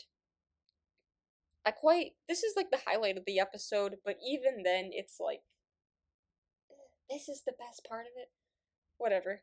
Because I find Mr. Small's early characterization to be it's pretty close, but it's just a little bit off. Not to mention his voice sound that sounds kind of uncanny compared to how he sounds right now. But the whole situation with him doing like abstract activities with Gumball and Darwin to get them to like be better people, and like this besides Mr. Small like being unhinged as usual, which is great to see. But this kind of like idea that Gumball just couldn't get any anger out. Like he couldn't release any pent up emotion of any sort or feel like he was like needed to do something like that. When it seemed like they were trying to portray Darwin as having all the hidden rage because he was able to like scream really loud and like break stuff. So I thought that was interesting. Like that's the good thing. Like you would think that Gumball would be the one with all the pent up rage and Darwin being the little innocent goober, but it actually was the other way around. And this may be the first instance of something like that happening. And I feel like Mr. Small was just a little extra unhinged. Like he seemed a little bit off his shit just a little bit, but more than he would come to be. I think in later seasons he actually chills out just a little bit. I don't know. I think that's just a me thing or how I'm remembering it right now, but I don't mind it, honestly. But as all this happens, of course, Richard tries to get into the office building, and Nicole continuously starts breaking stuff just so she can clean it up. And in the end, it gets to them all breaking and trashing the house, and I'm like, whatever, dude, I don't care. It's not like they do anything bad besides be uninteresting. That's just it. This episode's uninteresting. If Mr. Small wasn't in this, I would really not care. But what I'm gonna do is I'm gonna put it in whatever, but it's above the responsible simply because the painting doesn't piss me off. I'm just like, whatever, dude, I don't care. Which is fine. We got bigger fish to fry. Speaking of bigger fish to fry, the laziest. Oh god. Not this shit. Not this. Okay. I remember specifically that I've always hated this one. Whenever it came up on the TV rotation, I was like, oh hell no. I never liked this, and I realize exactly why I hate this, bro. The thing is, like, this is like the story itself makes sense. I get it. It goes above the dress only because it makes a little bit more sense than the dress did. Is that Richard doesn't want to do the housework that Nicole tells him to, and he's just like, fuck. I'm the laziest person ever. You can out lazy me. The thing that makes this one of the two big things about this episode that just makes me ugh is Richard is so bad here. This insufferable little prick. This is his worst episode. Like, it clears everything else. Because not only is he dumb and lazy, like, they play that up the most, obviously, but the fact that he's low key malicious. Like, am I the only one that thinks that season one Richard was kind of actively a dick? Like, he purposely comes up with ideas and situations to purposefully deceive his children. It's not even like him trying to trick them to take out the trash. It's just like, I don't like any of this. I hate all of this shit. Everything about Richard in this episode, I fucking hate.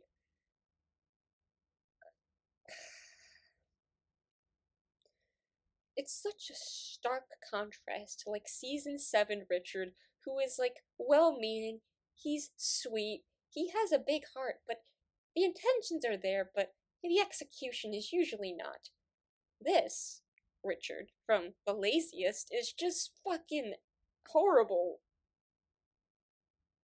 Like, what are we doing? What are we doing? I never liked Richard. I still don't really care for him. But this, I just fucking can't with him. And the other thing that I fucking can't with is Gumball and Darwin ruining Larry's life for reasons that don't have any payoff. They just did it for fuck all reasons. I don't know. Because when they have the lazy off and they prove that they cannot be a match up against Richard, so they go searching for the elusive lazy Larry, who ends up being Larry, of course, but since he admitted that he used to be lazy, but I changed my life around once I got more going for me. And Gumball and Darwin knowingly ruin every good thing in his life to make him join their stupid fucking contest just for Larry not to even participate in it. What the fuck are we doing? Because I know that they were intentionally doing this because when Gumball's like, now that we ruined your life, will you come to our lazy off? And then Larry's too lazy to get off the couch. It's like, oh, this reminds me, you know what this reminds me of? Like those, from the quote unquote modern SpongeBob era, like from the late 2000s to the early 2010s. Like those episodes where they're just beating the shit out of Squidward. That's what this feels like. It feels like those episodes of SpongeBob where SpongeBob just tortures Squidward for no fucking reason, and I'm like, no wonder why I hate this, because even when I was younger, I hated those episodes of SpongeBob. Like, it just annoyed me so much in ways I now understand. It's like, he wasn't even useful in the plot. It was just a side quest they went on that never had any consequence in the main plot. B plot, let's ruin Larry's life, I suppose. Like, Larry, I like Larry. He's not like one of my absolute favorite characters, but I like Larry. They fucked my boy up in this episode, and I don't understand or appreciate it. But kind of the icing on top of the shit sundae is how the ending is that Richard fakes having done all of the chores and like been working all day when the kids didn't help him. And Nicole was like, "Oh, you poor thing, you've done enough. You can sit down. Kids, you have to go clean." And then Richard is so smug about it. He is so happy. He wouldn't even move his feet for Darwin to vacuum underneath his feet. It's like, first, why would Nicole believe any of that? When would he do that? I don't fucking know. But having it so, he won in the end for his own ill-fated desires. Hi, get this out of my face. Get this out of here. I don't want to see it anymore. I don't know anyone that defends this episode, so popular opinion that this fucking sucks. Okay, oh boy, we got another episode with heated opinions about the ghost. It's not this on the same vein as the pressure. This one confuses me, but also deeply fascinates me. So I'm not really sure how to do this. First of all, we can say Carrie. Oh my god, I love Carrie. This is her first major episode, but um I don't know how to feel about how they handled her. Because this is one of the most probably one of the most infamous episodes of the series is this whole idea of Carrie's a ghost. She can't eat, but she's hungry. So Darwin is the one that sacrifices Gumball to her so she could use his body, abuse his body to binge eat and cause him suffering. And she won't listen to him and until the end. Okay. I don't the thing is, I don't this might be unpopular, but I don't completely hate how they wrote Carrie here. I think in episodes like The Letter are more damning. Maybe it's because the wound is still fresh on how I feel about The Letter, but it's like I hate that Carrie moment more than this one. Because the one thing I do like about how Carrie is written here is kind of like her emo kid stereotyping. It's like she doesn't feel mean. In The Letter, she was mean. Here, she's just kind of edgy. Like, whatever. I can feel nothing but pain. Existence is suffering. It's like, it was played up like that, where it's like, she is obviously just being edgy because emo kid archetype. That's fine. I personally, is it my favorite Carrie characterization? No. Do I still like it enough? Yes. Why she continues to abuse Gumball for this, I don't know. I don't know her motivations for this, besides that she's hungry. But even then, you could possess someone else's body that actually would want to do that. Like, we'll get to how I feel about the ending, but you know what I mean. It's like, why is she doing this? Because she's inconsiderate, I suppose. Or doesn't care, or has her own desires override other people's because she's a ghost. She can't really feel anything. All she feels is emptiness. So she doesn't understand that she's hurting something. Like, it's just that this part of the episode confuses the hell out of me. I'm like, what are you trying to say? But you know what? Despite that, I like this. Is that a hot take? I like this. It fascinates me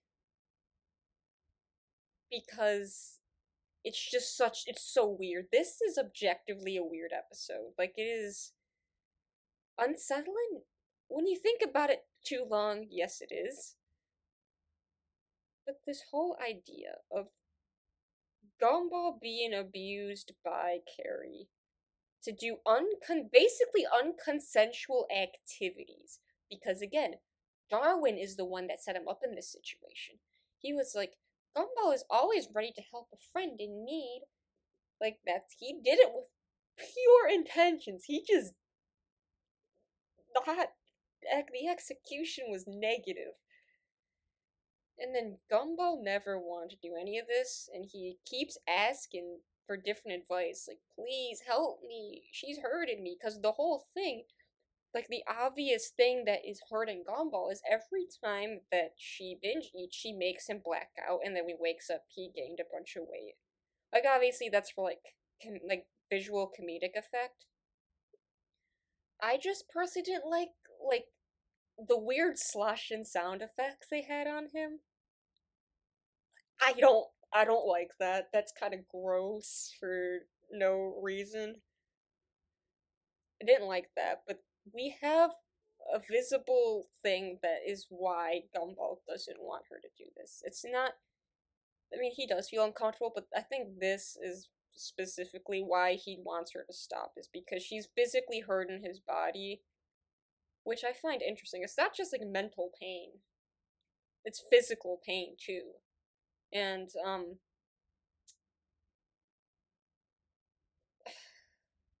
hear me out. Hear me out. Don't fucking torch me for this if you think this is overthinking it. Because this is just what I feel by using context clues from this episode, is that this whole situation of Gumball and Carrie is meant to represent like sexual abuse. Like unconsensual activities. Please don't torch me if you think that's too much, but the whole thing is the vocabulary that they use in this episode is like, stop Carrie from using my body, or like, you can have my body, or if like Darwin says Carrie likes going inside your body so much. It's it's very it's framed as sexual, okay? I just believe it is framed as sexual. Because the way they talk about the body, it's given that. And Gumball going on binge eating, Carrie making Gumball go on binge eating sprees is kind of the twist they make it to kind of make it, to basically mask the severity of what they're actually trying to say. Yeah, that's just fascinating. It's dark, but it's fascinating that they would even try this kind of plot line, you know? But the thing that really bothered me is kind of like, why is Darwin so okay with this? It took him a couple tries of Gumball having to go through this for him to realize we should help him out. Because when he makes the gross drink for him to drink, and the fucking sexual tension between Carrie and how she feels so aroused by the smell of Gumball's stinky breath was actually unsettling. It's like, that is not subtle at all. Okay. But the part that I really liked about this is Nicole giving him the sound advice that actually does help him out in the end. Because yes, she goes to Darwin to get the stinky juice, but the stinky juice doesn't work. And then Richard tells him to weasel his way out of it, and that doesn't work. But Nicole says, like, just tell her no and be firm about it. It's like, say it with intention, and she should stop. And you know what? That did work. She got really upset and like forced herself inside his body. But that was like the turning point in the climax to make the situation realize that Carrie is actually going too far. Well, yes, after her and Gumball have like that really cool fight scene where like they're both trying to take over the body. But when she realizes, I was like, oh my god, I'm like binging on trash. It's like, I need to stop. This is so embarrassing. But what kind of threw me off is the very end where Carrie's like, I'm sorry. I guess I'll go back to my foodless life. Oh, woo is me. And then Gumball's like, wait a minute, I know somebody who could help you out. And they go to Richard, who still has the sausage on the nose from, it's a bit from earlier. And then Gumball asks him, like, hey Richard, do you mind if Carrie borrows your body to eat? And since Richard forces his mouth open, he can't give a coherent response. Even through the mumbles, I can't quite tell what he's trying to say. But then Gumball's like, I think that means yes. And then Carrie possesses Richard's body, and then he trashes the kitchen. I'm like, oh, I don't know how to feel about that. I just don't know what to feel about this. The thing is, when I was younger, I remember liking this episode. Like, I guess the concept was interesting enough that it made me want to remember this. The thing is, I still have some positive sentiments towards this, even though there are some parts of it I'm like, wait a minute. But I cannot deny that I do like this. Please don't kill me. I'm putting it above the pressure. I think about them in a similar vein, but the ghost does things that piss me off less than the pressure. Because again, like the Tobias and Banana Joe characterization, I can't really get over that. Because it's too stark for Carrie's characterization. I'm just not sure. I really don't know what to think about that. Besides, like I'm giving it the side eye, but it's like, is it completely out of character? I don't know. I just really don't know. But I kind of like the plot in of itself and what they were trying to say specifically, the message they were trying to say. I'm like, how this type of situation like affects people, how they present, how the outcome of it. I'm like, I don't fucking know, man. What am I supposed to feel about this? It's exactly like the pressure. It's like I don't really know exactly what they're trying to say. I'm kind of giving it the side eye, but I see the vision on what they're trying to do, and the concept is interesting enough that I'll like hell yeah, I want to rewatch this more just so I can further understand it. We got too deep into that, but you know what? I think the ghost is good. I don't know. That's probably unpopular, but you know. All right. So good thing I have a bit of a breather from that one, but the mystery. Oh my god. This episode surprised me the absolute most out of everything on this list. Like, I mean, this was one of the more memorable season 1 episodes, but I did not expect to like this as much as I did. Like, I am so serious that this was such a tight episode. Like, this whole, like, murder mystery plot and how that was done really well. And, like, it incorporates a lot of characters, but it's done really well, that everyone has the appropriate amount of time focused on them. Not to mention, this is the first time we see Principal Brown and Miss Simeon as a couple. It's like from very early on, we already got them in here. I loved their dynamic. Like, it feels like it's always been, which is very good. But of course, the whole mystery is like, who was the one that stuffed Principal Brown into Gumball's locker? And they have to corner everybody to try to get answers out of them, and everyone has a little bit piece of evidence on them, but nobody claims to be the one to hurt Principal Brown. It's like Penny has the paint on her pom poms, Darwin has the toilet paper on his foot, and Rocky has the bald spots on his hand. And it's like, it could be, you all a piece of your story that could be true, but who has the full truth? And before we get into like the second half of this episode, I just want to say that this is probably my favorite season 1 pinball moment, is the whole thing about Gumball having this crazy romance fantasy sequence of Penny like taking revenge on Principal Brown for putting Gumball in detention because it's a crime of passion, and then he's like adamantly telling the entire group his weird fantasy, and then Penny's like, I don't think it actually happened that way. She like doesn't completely, she's not like grossed out by it. She's just like, dude, what are you doing? It is just so cute. It is so cute. Like one of my favorite moments. Because I like when Gumball, like a lot of in season one, like he like denies his feelings for Penny, but this is like the one time where he actually proudly announces it, and I think that is very cute.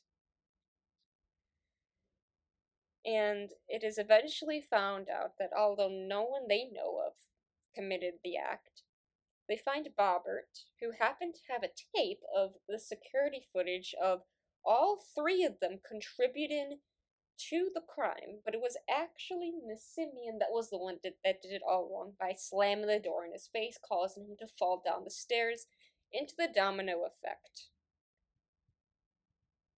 And it was also really fucked up that Miss Simeon implied to casually kill Bobbert by shutting him off and like restarting him and stuff to like delete his memory. I'm like, girl, chill out. But I just more than anything, this episode was tight as hell. Like the story was so engaging. Like, yes, is it stereotypical? Absolutely. Is it still done in an engaging way? Yes, it is. It's like no one really. I mean, Darwin acts a little bit dumb, but it's not in a way that bothers me enough. But everyone acts in a way that makes sense, and then we have a lot of character interactions, and it just everything makes sense. Everything makes sense. It's a beautiful thing when it makes sense. Which is exactly why it's my favorite episode of this bunch. It is. The Debt is a very close second, honestly. But I really like this. I really do. I forgot how good this was, and that is such a shame. But, we can't really say the same thing about the prank, though. No, listen, I thought I would, like, hate this more than I thought I would, but actually, I still don't really like it. That's the thing. It's like, I don't like it, but I don't hate it as much as I thought I would. Okay? This is another Richard episode where he acts like scum to his own children for his own advancement, which I hate. But what they kind of did here was at least kind of interesting. Because this whole episode is Gumball pulls a prank on Richard after he pulled the prank on them, and he gets extremely butthurt by it that they turn it into a prank war where they do increasingly more absurd pranks to get back at each other until it finally gets too far. And while I didn't love every moment of that, there were some bits that I thought were interesting. Like the fact that they sent him down the river in a pool float, I was like, and when Richard came back, he didn't talk to them at all. Like that was the moment where the episode turns where he gives them the full silent treatment. And like that is interesting for season one Richard to do is to like basically snap like that because the most shocking part of this whole episode was when they when they're trying to talk to Richard when he's giving them the silent treatment, but then they notice the bucket on top of the door. It's like, oh, the old water in a bucket trick. Come on, Darwin, let's make sure we look like we got pranked, even though we already know what's gonna happen. But when they go do it, it's a fucking slab of concrete that would have fallen on their heads. And then they look at Richard like, oh shit. Like that was I actually really liked that in this whole thing of Richard crashing the fuck out over them, but it all turned out to be just like a ruse. Like, that was the ultimate prank. It's like what they were doing here was interesting, but just overall, I cannot stand Richard being a dick to his own children like that.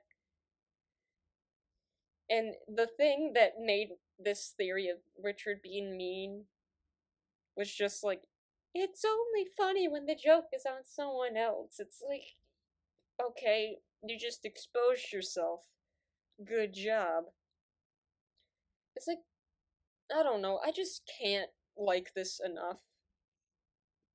but it's I'm putting it below, just below the painting, because at least I'd rather have an episode be kind of lame than actively pissing me off most of the time. It's like in a similar vein as The Responsible, honestly. Not as bad as The Laziest, no. This is not the same level of Richard being a dick. Like, I don't know. But it could be worse, in my opinion. There was a couple funny bits. Okay, to brighten it up a bit, we have the G. This one also surprised me by how much I actually did like this. Because it's a very, I think it's one of the more classic episodes where like Gumball and Darwin become interested in karate. Nicole's like, I bet you're not gonna last on that hobby because you two are known for quitting things early. And they're like, we'll show you that we are so committed by never taking off these outfits and making a damn fool of ourselves in front of everybody. And the whole thing is like Nicole doesn't like that her kids are getting bullied for being stupid, so she's trying to convince them to get rid of the outfits so they become normal again. It's like she cares about her children, and I appreciate that. Because I think, like, maybe besides, like, the DVD, like, this is the only other episode where she's, like, heavily involved in the plot, really. At least where it's, like, focused enough on her. Because she doesn't want her kids to follow down the same path as Richard did when he was being a fool of himself in school. So it's not like in a way that she's trying to like intentionally suppress their innocent little games. It's like she doesn't she's just simply protecting them even though she needs to realize that they need to do what they feel like is best for them even if it's against her wishes when it's really not that serious. Like I like that. The intention was there. And I like that Nicole changes in the end. Like she gives Richard back his cape from his childhood. It's like I like that. Like all of that makes sense for everyone's character. Like yes, Gumball and Darwin would do something out of spite to prove their worth. Nicole would worry about her kids, and Richard would really do that. So I respect that. But the other thing is that I really liked about this episode is Penny sticking up for Gumball. Oh, because like at first Penny was like, okay, whatever. Like she tries not to get too involved in his karate business, but then in the end when he's like crying on the ground because he can't break the boards, and she's like, leave him alone. He's just being himself. Give him a break. Like mirroring what Nicole did in the past. I just love that. That is so cute. That is so cute. And it's all about like be yourself, even if other people think you're cringe. It's like I fuck with that heavy, honestly. Oh, but you know what? Fuck it. I'm changing my mind.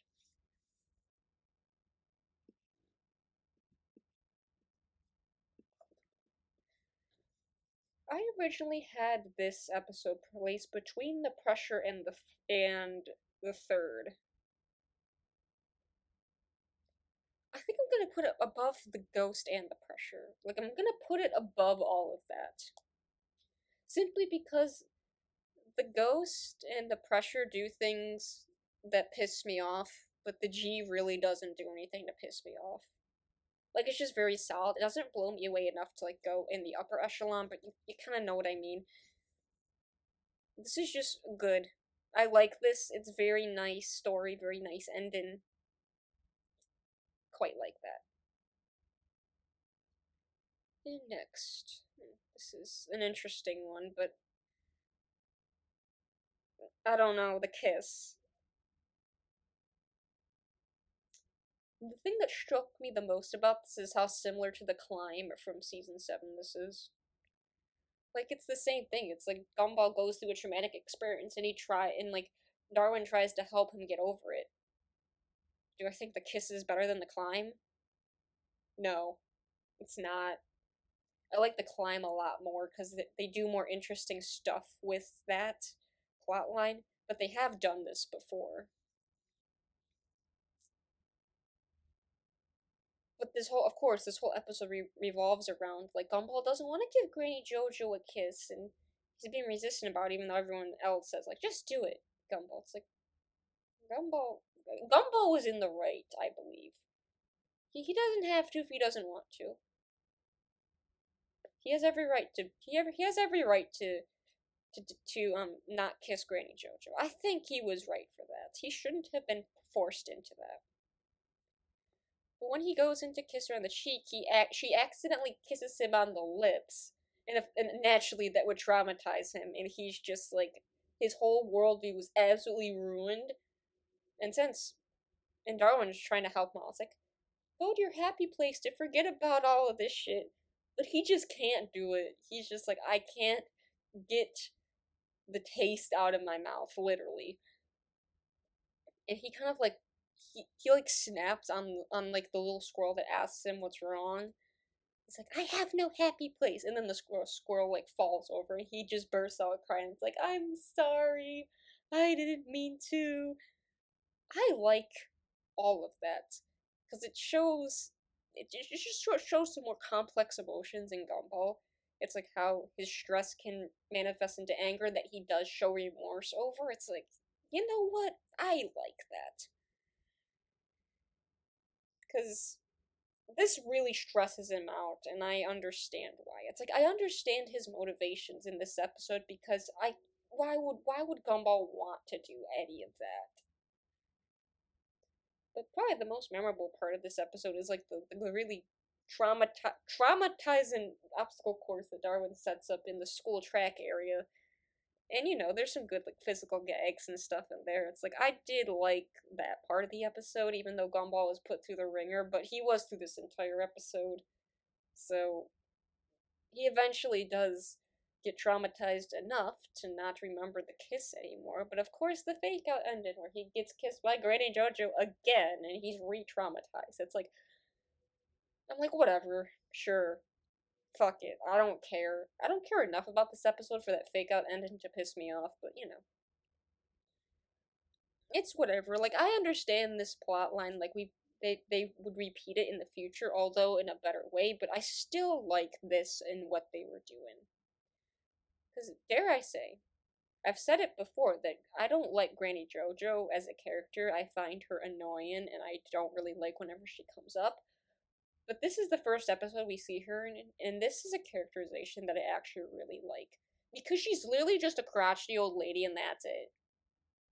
Like, she's not like malicious or like purposefully like mean like she would be later.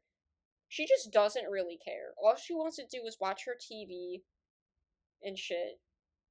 Like she's just there chilling, being kind of grumpy, but that's about it. And it's like, you know what? That's good. Granted, she didn't do a ton in this episode besides kiss Gumball, but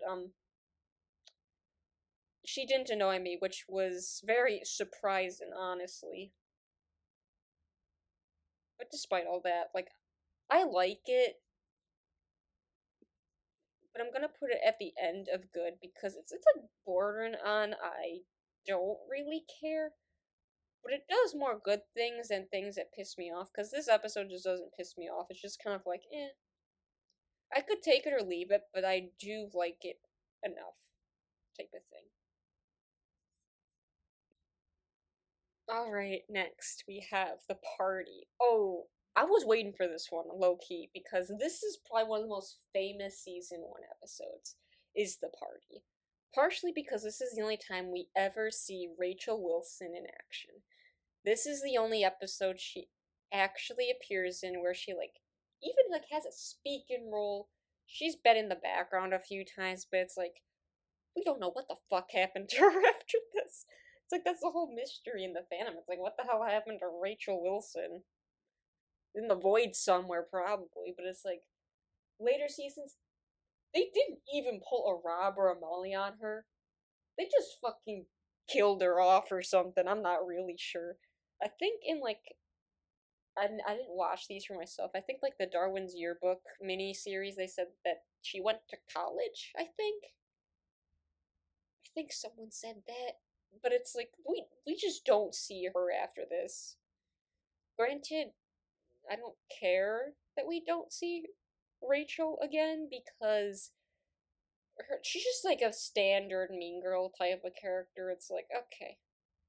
I don't understand her motivations either because she's so against the Gumball's peers from going to her high school party, but yet she invites them anyway, only if they bring a date. It's like she should have just said. What I think they should have done is like she should have said no, but they just end up crashing her party anyway. Like it makes no sense why she would want them to bring a date unless we're gonna bring back a point from the pressure where some people think of having romantic relations is a sign of social status and maturity, which I think is the angle that Rachel was going at.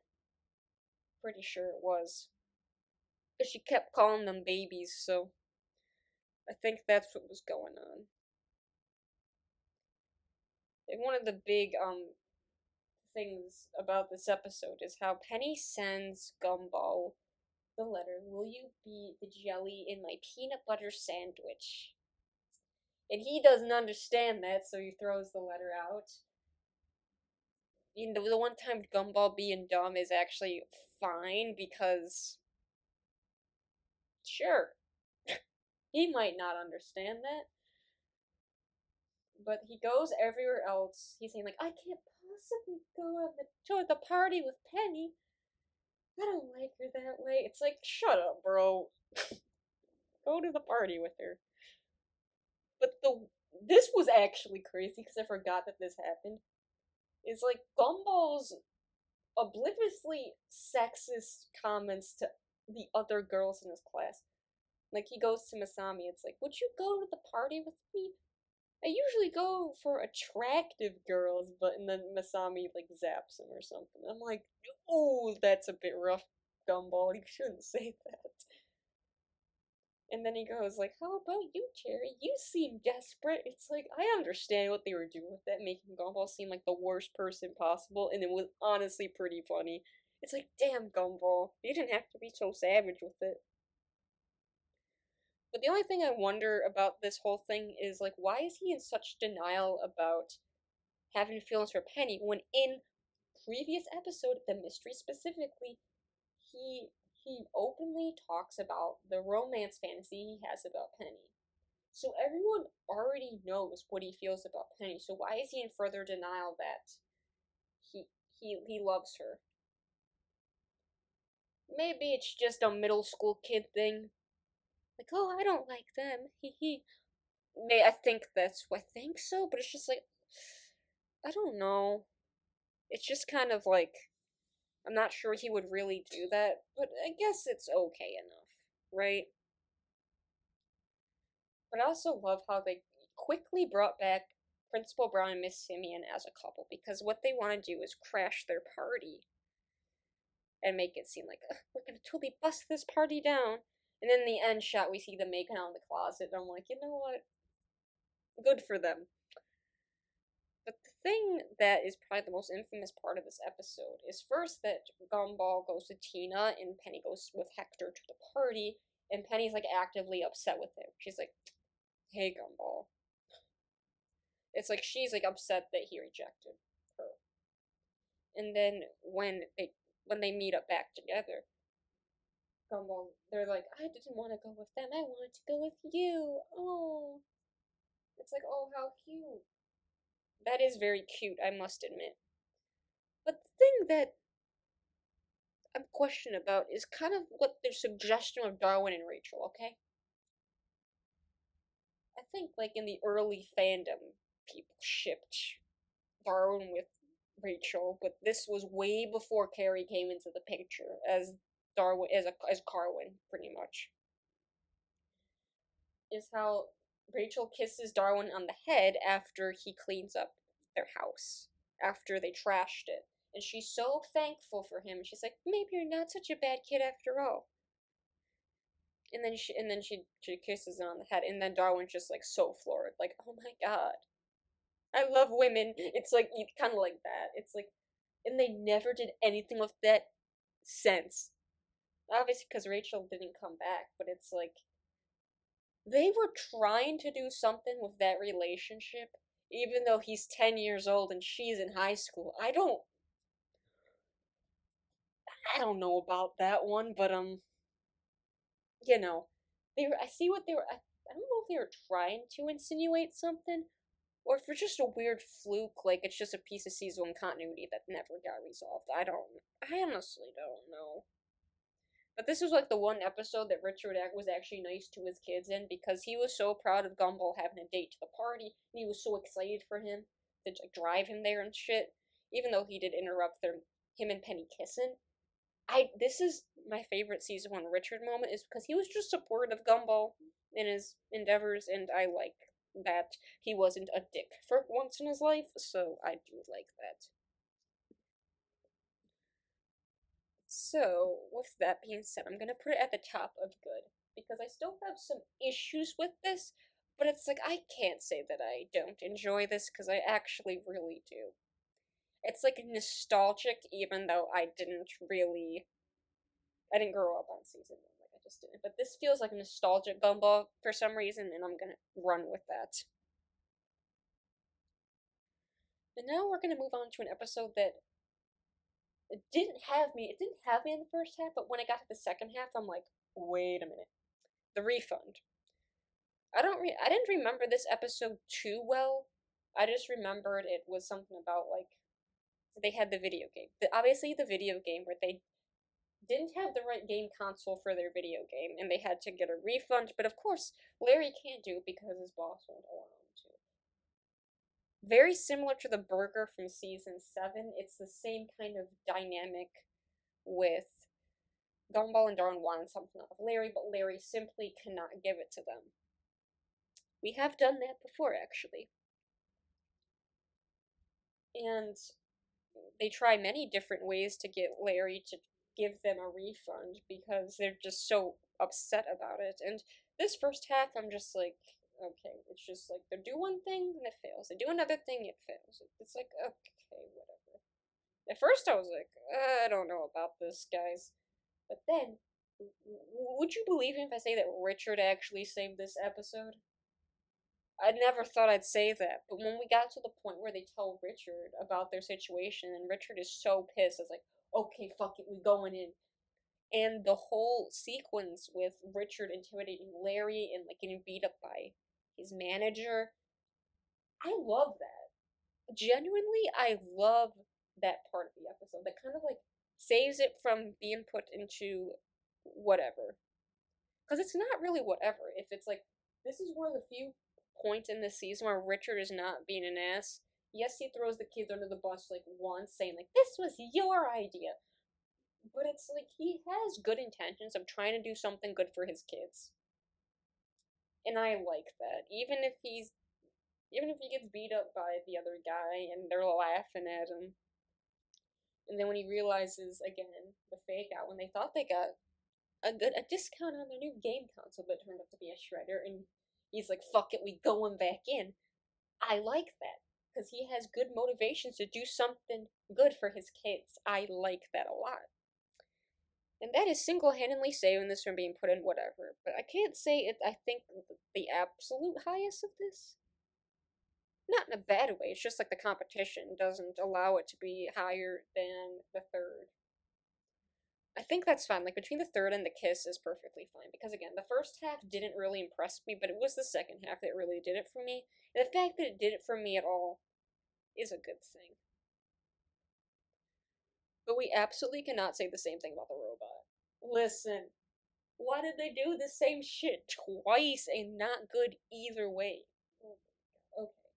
I know for sure this is an unpopular episode, so I'm not gonna feel bad ragging on it because this episode makes like almost the same exact mistakes as the dress did to a lesser degree, but they still did it. But I still don't like this at all because this whole thing of like Bobbert basically becoming Gumball to feel more human but he really just takes over his life and basically fucks Gumball over.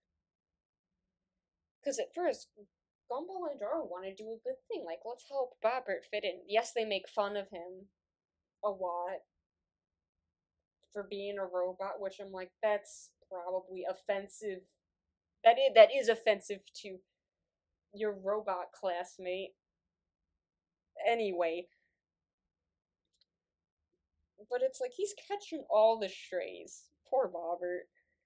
But the thing that doesn't really completely make sense to me is why they kind of portray Bobbert as evil.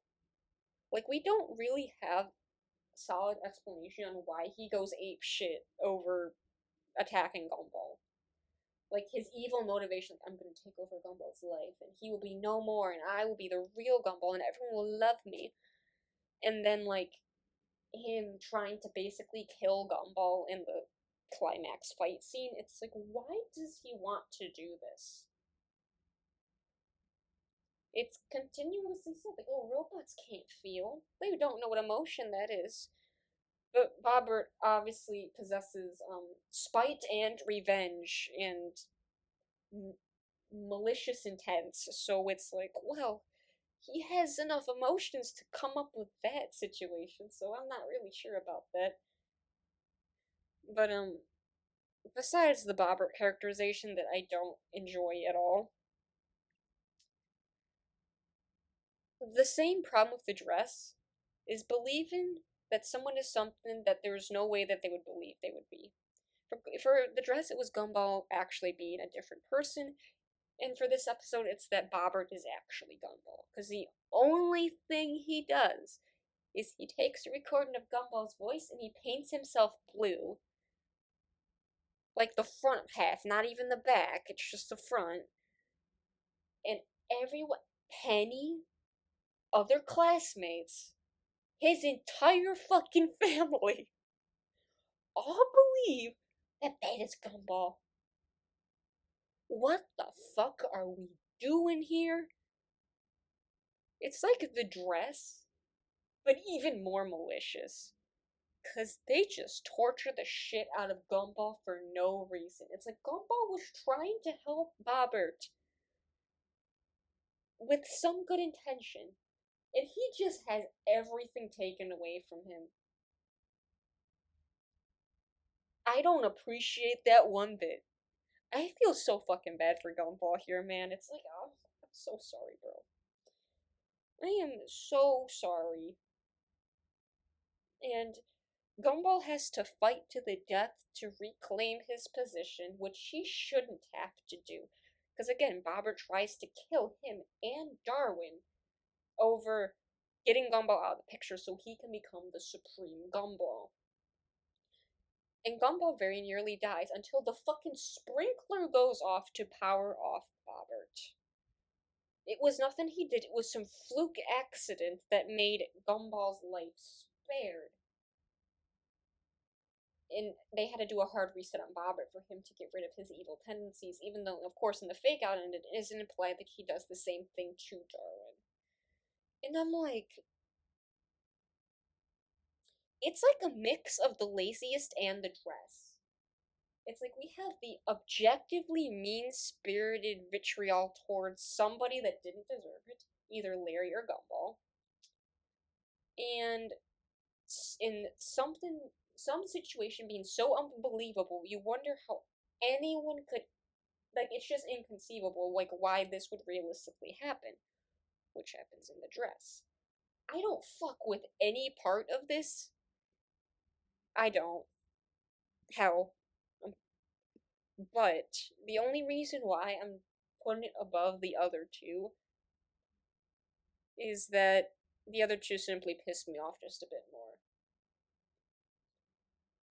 I mean, I could be upset over Bobbert's characterization, but it's like, Bobbert is just a whatever character to me. It's like, he's fine. There's nothing wrong with him. It's just like, I'm not losing sleep if they write him wrong. It's like, okay, that was just kind of a shitty thing to do, type of thing. But yeah, no. No. Okay, lastly, we're not ending off on a good note, guys. I'm sorry. the picnic.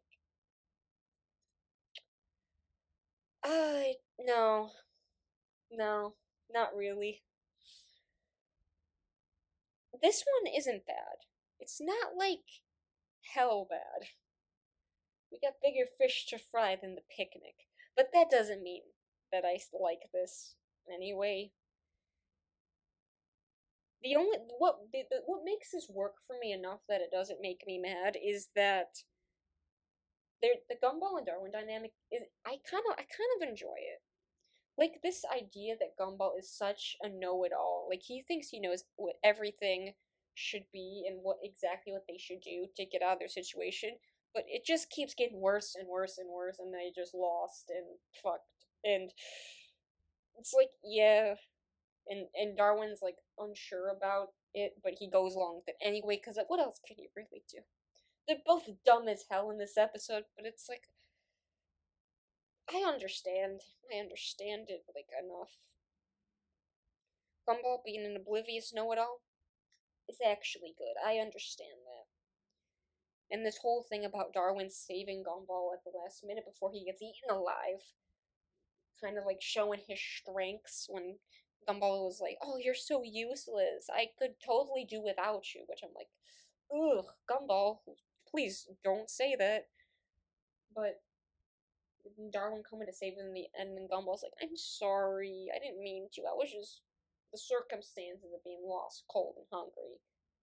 It's like, yeah, okay, fine. But it's like, it's just whatever, honestly. But I don't know if this is a weird critique. It's kind of a critique I guess we can apply to most episodes, or just the season 1 art style in general, is I didn't realize how desaturated it was.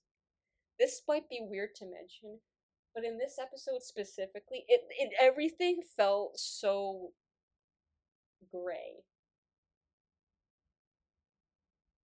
It's not because they're in the forest at night that's making it that way.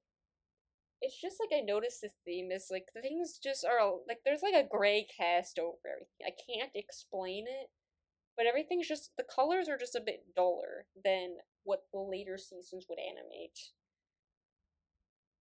I don't know. I'm just like, why is everything gray? Including Gumball and Darwin. I don't know. Was this episode kind of frustrating? Yes, because like, did she say go around or go through the forest of doom? It's like, oh my god, okay. But I did like the designs for all the predators and like all the animals, because that's like the only time in Gumball we see this like specific art style that all of the forest creatures are drawn in. That's kind of cool. It's very season 1 core. But that's kind of cool. But besides that, it's like this doesn't really do anything that interesting. It's like it's just whatever. I don't. It's kind of like the painting where it's just like it's not horrible, but it's just like I don't really care about any of this. But what we're gonna do is I decided to do it between the prank and the responsible, because obviously I don't dislike it as much as the responsible, but the prank simply does more interesting things with the plot than the picnic. Because the picnic kind of goes how you would expect it to go. It's like they get lost, they fight, they try to escape, they fight a bit, they make up because they don't want to get eaten. It's like, yeah, okay. I don't say it's predictable, it's just like they didn't really do anything super interesting with it. I don't know. It's like fine, but I don't care to like revisit it earnestly. Okay, so here we are with our completed list. I wish we went off on a higher note, but you know, that's just we're technically not over. It's technically not over because we still got up I think this season doesn't have an even 40 episodes. I think they have like 36 episodes. So the next bunch of episodes will determine the completion of this list. But as of now, we can actually see that I like a lot more of them than I don't. Because as we can see, good is our most populated tier, and actually, we have more peak episodes in anything below it. It's like first, second, third, fourth. I like that because again, I had like kind of negative bias going into this because from what I remember, like season one is just not as exciting as anything else.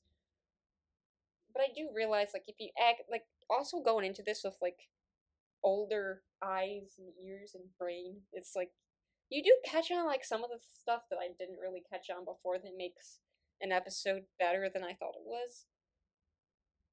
You know. But overall, I am happy that I was able to like revisit a lot of this stuff and realize like actually there is more that I like about this than I don't like about this. And I hope we can keep that kind of momentum idea up for the next half of the season because I say more of the most memorable episodes came in this first half, like the debt, the party, the ghosts, the pressure, the dress. Like those episodes are like the most like one of the more memorable ones. So let's hope that the next half has some like really good episodes that we can keep filling up this upper half of the chart. So yeah, so please tell me what you think about this or your own opinion or just be nice about it, all right? Remember, this is just my opinion. I'm not taking it too seriously. It acts like I'm taking it seriously, but I'm just having fun with this because I love analyzing Gumball. But yeah, please tell me what you think about these episodes, and I hope you will subscribe to see part two and the rest of the seasons. And if you haven't already, please watch my wonderfully weird tier ranking too. So yeah, that'll be all for me today, and I hope to see you in the next part. Bye!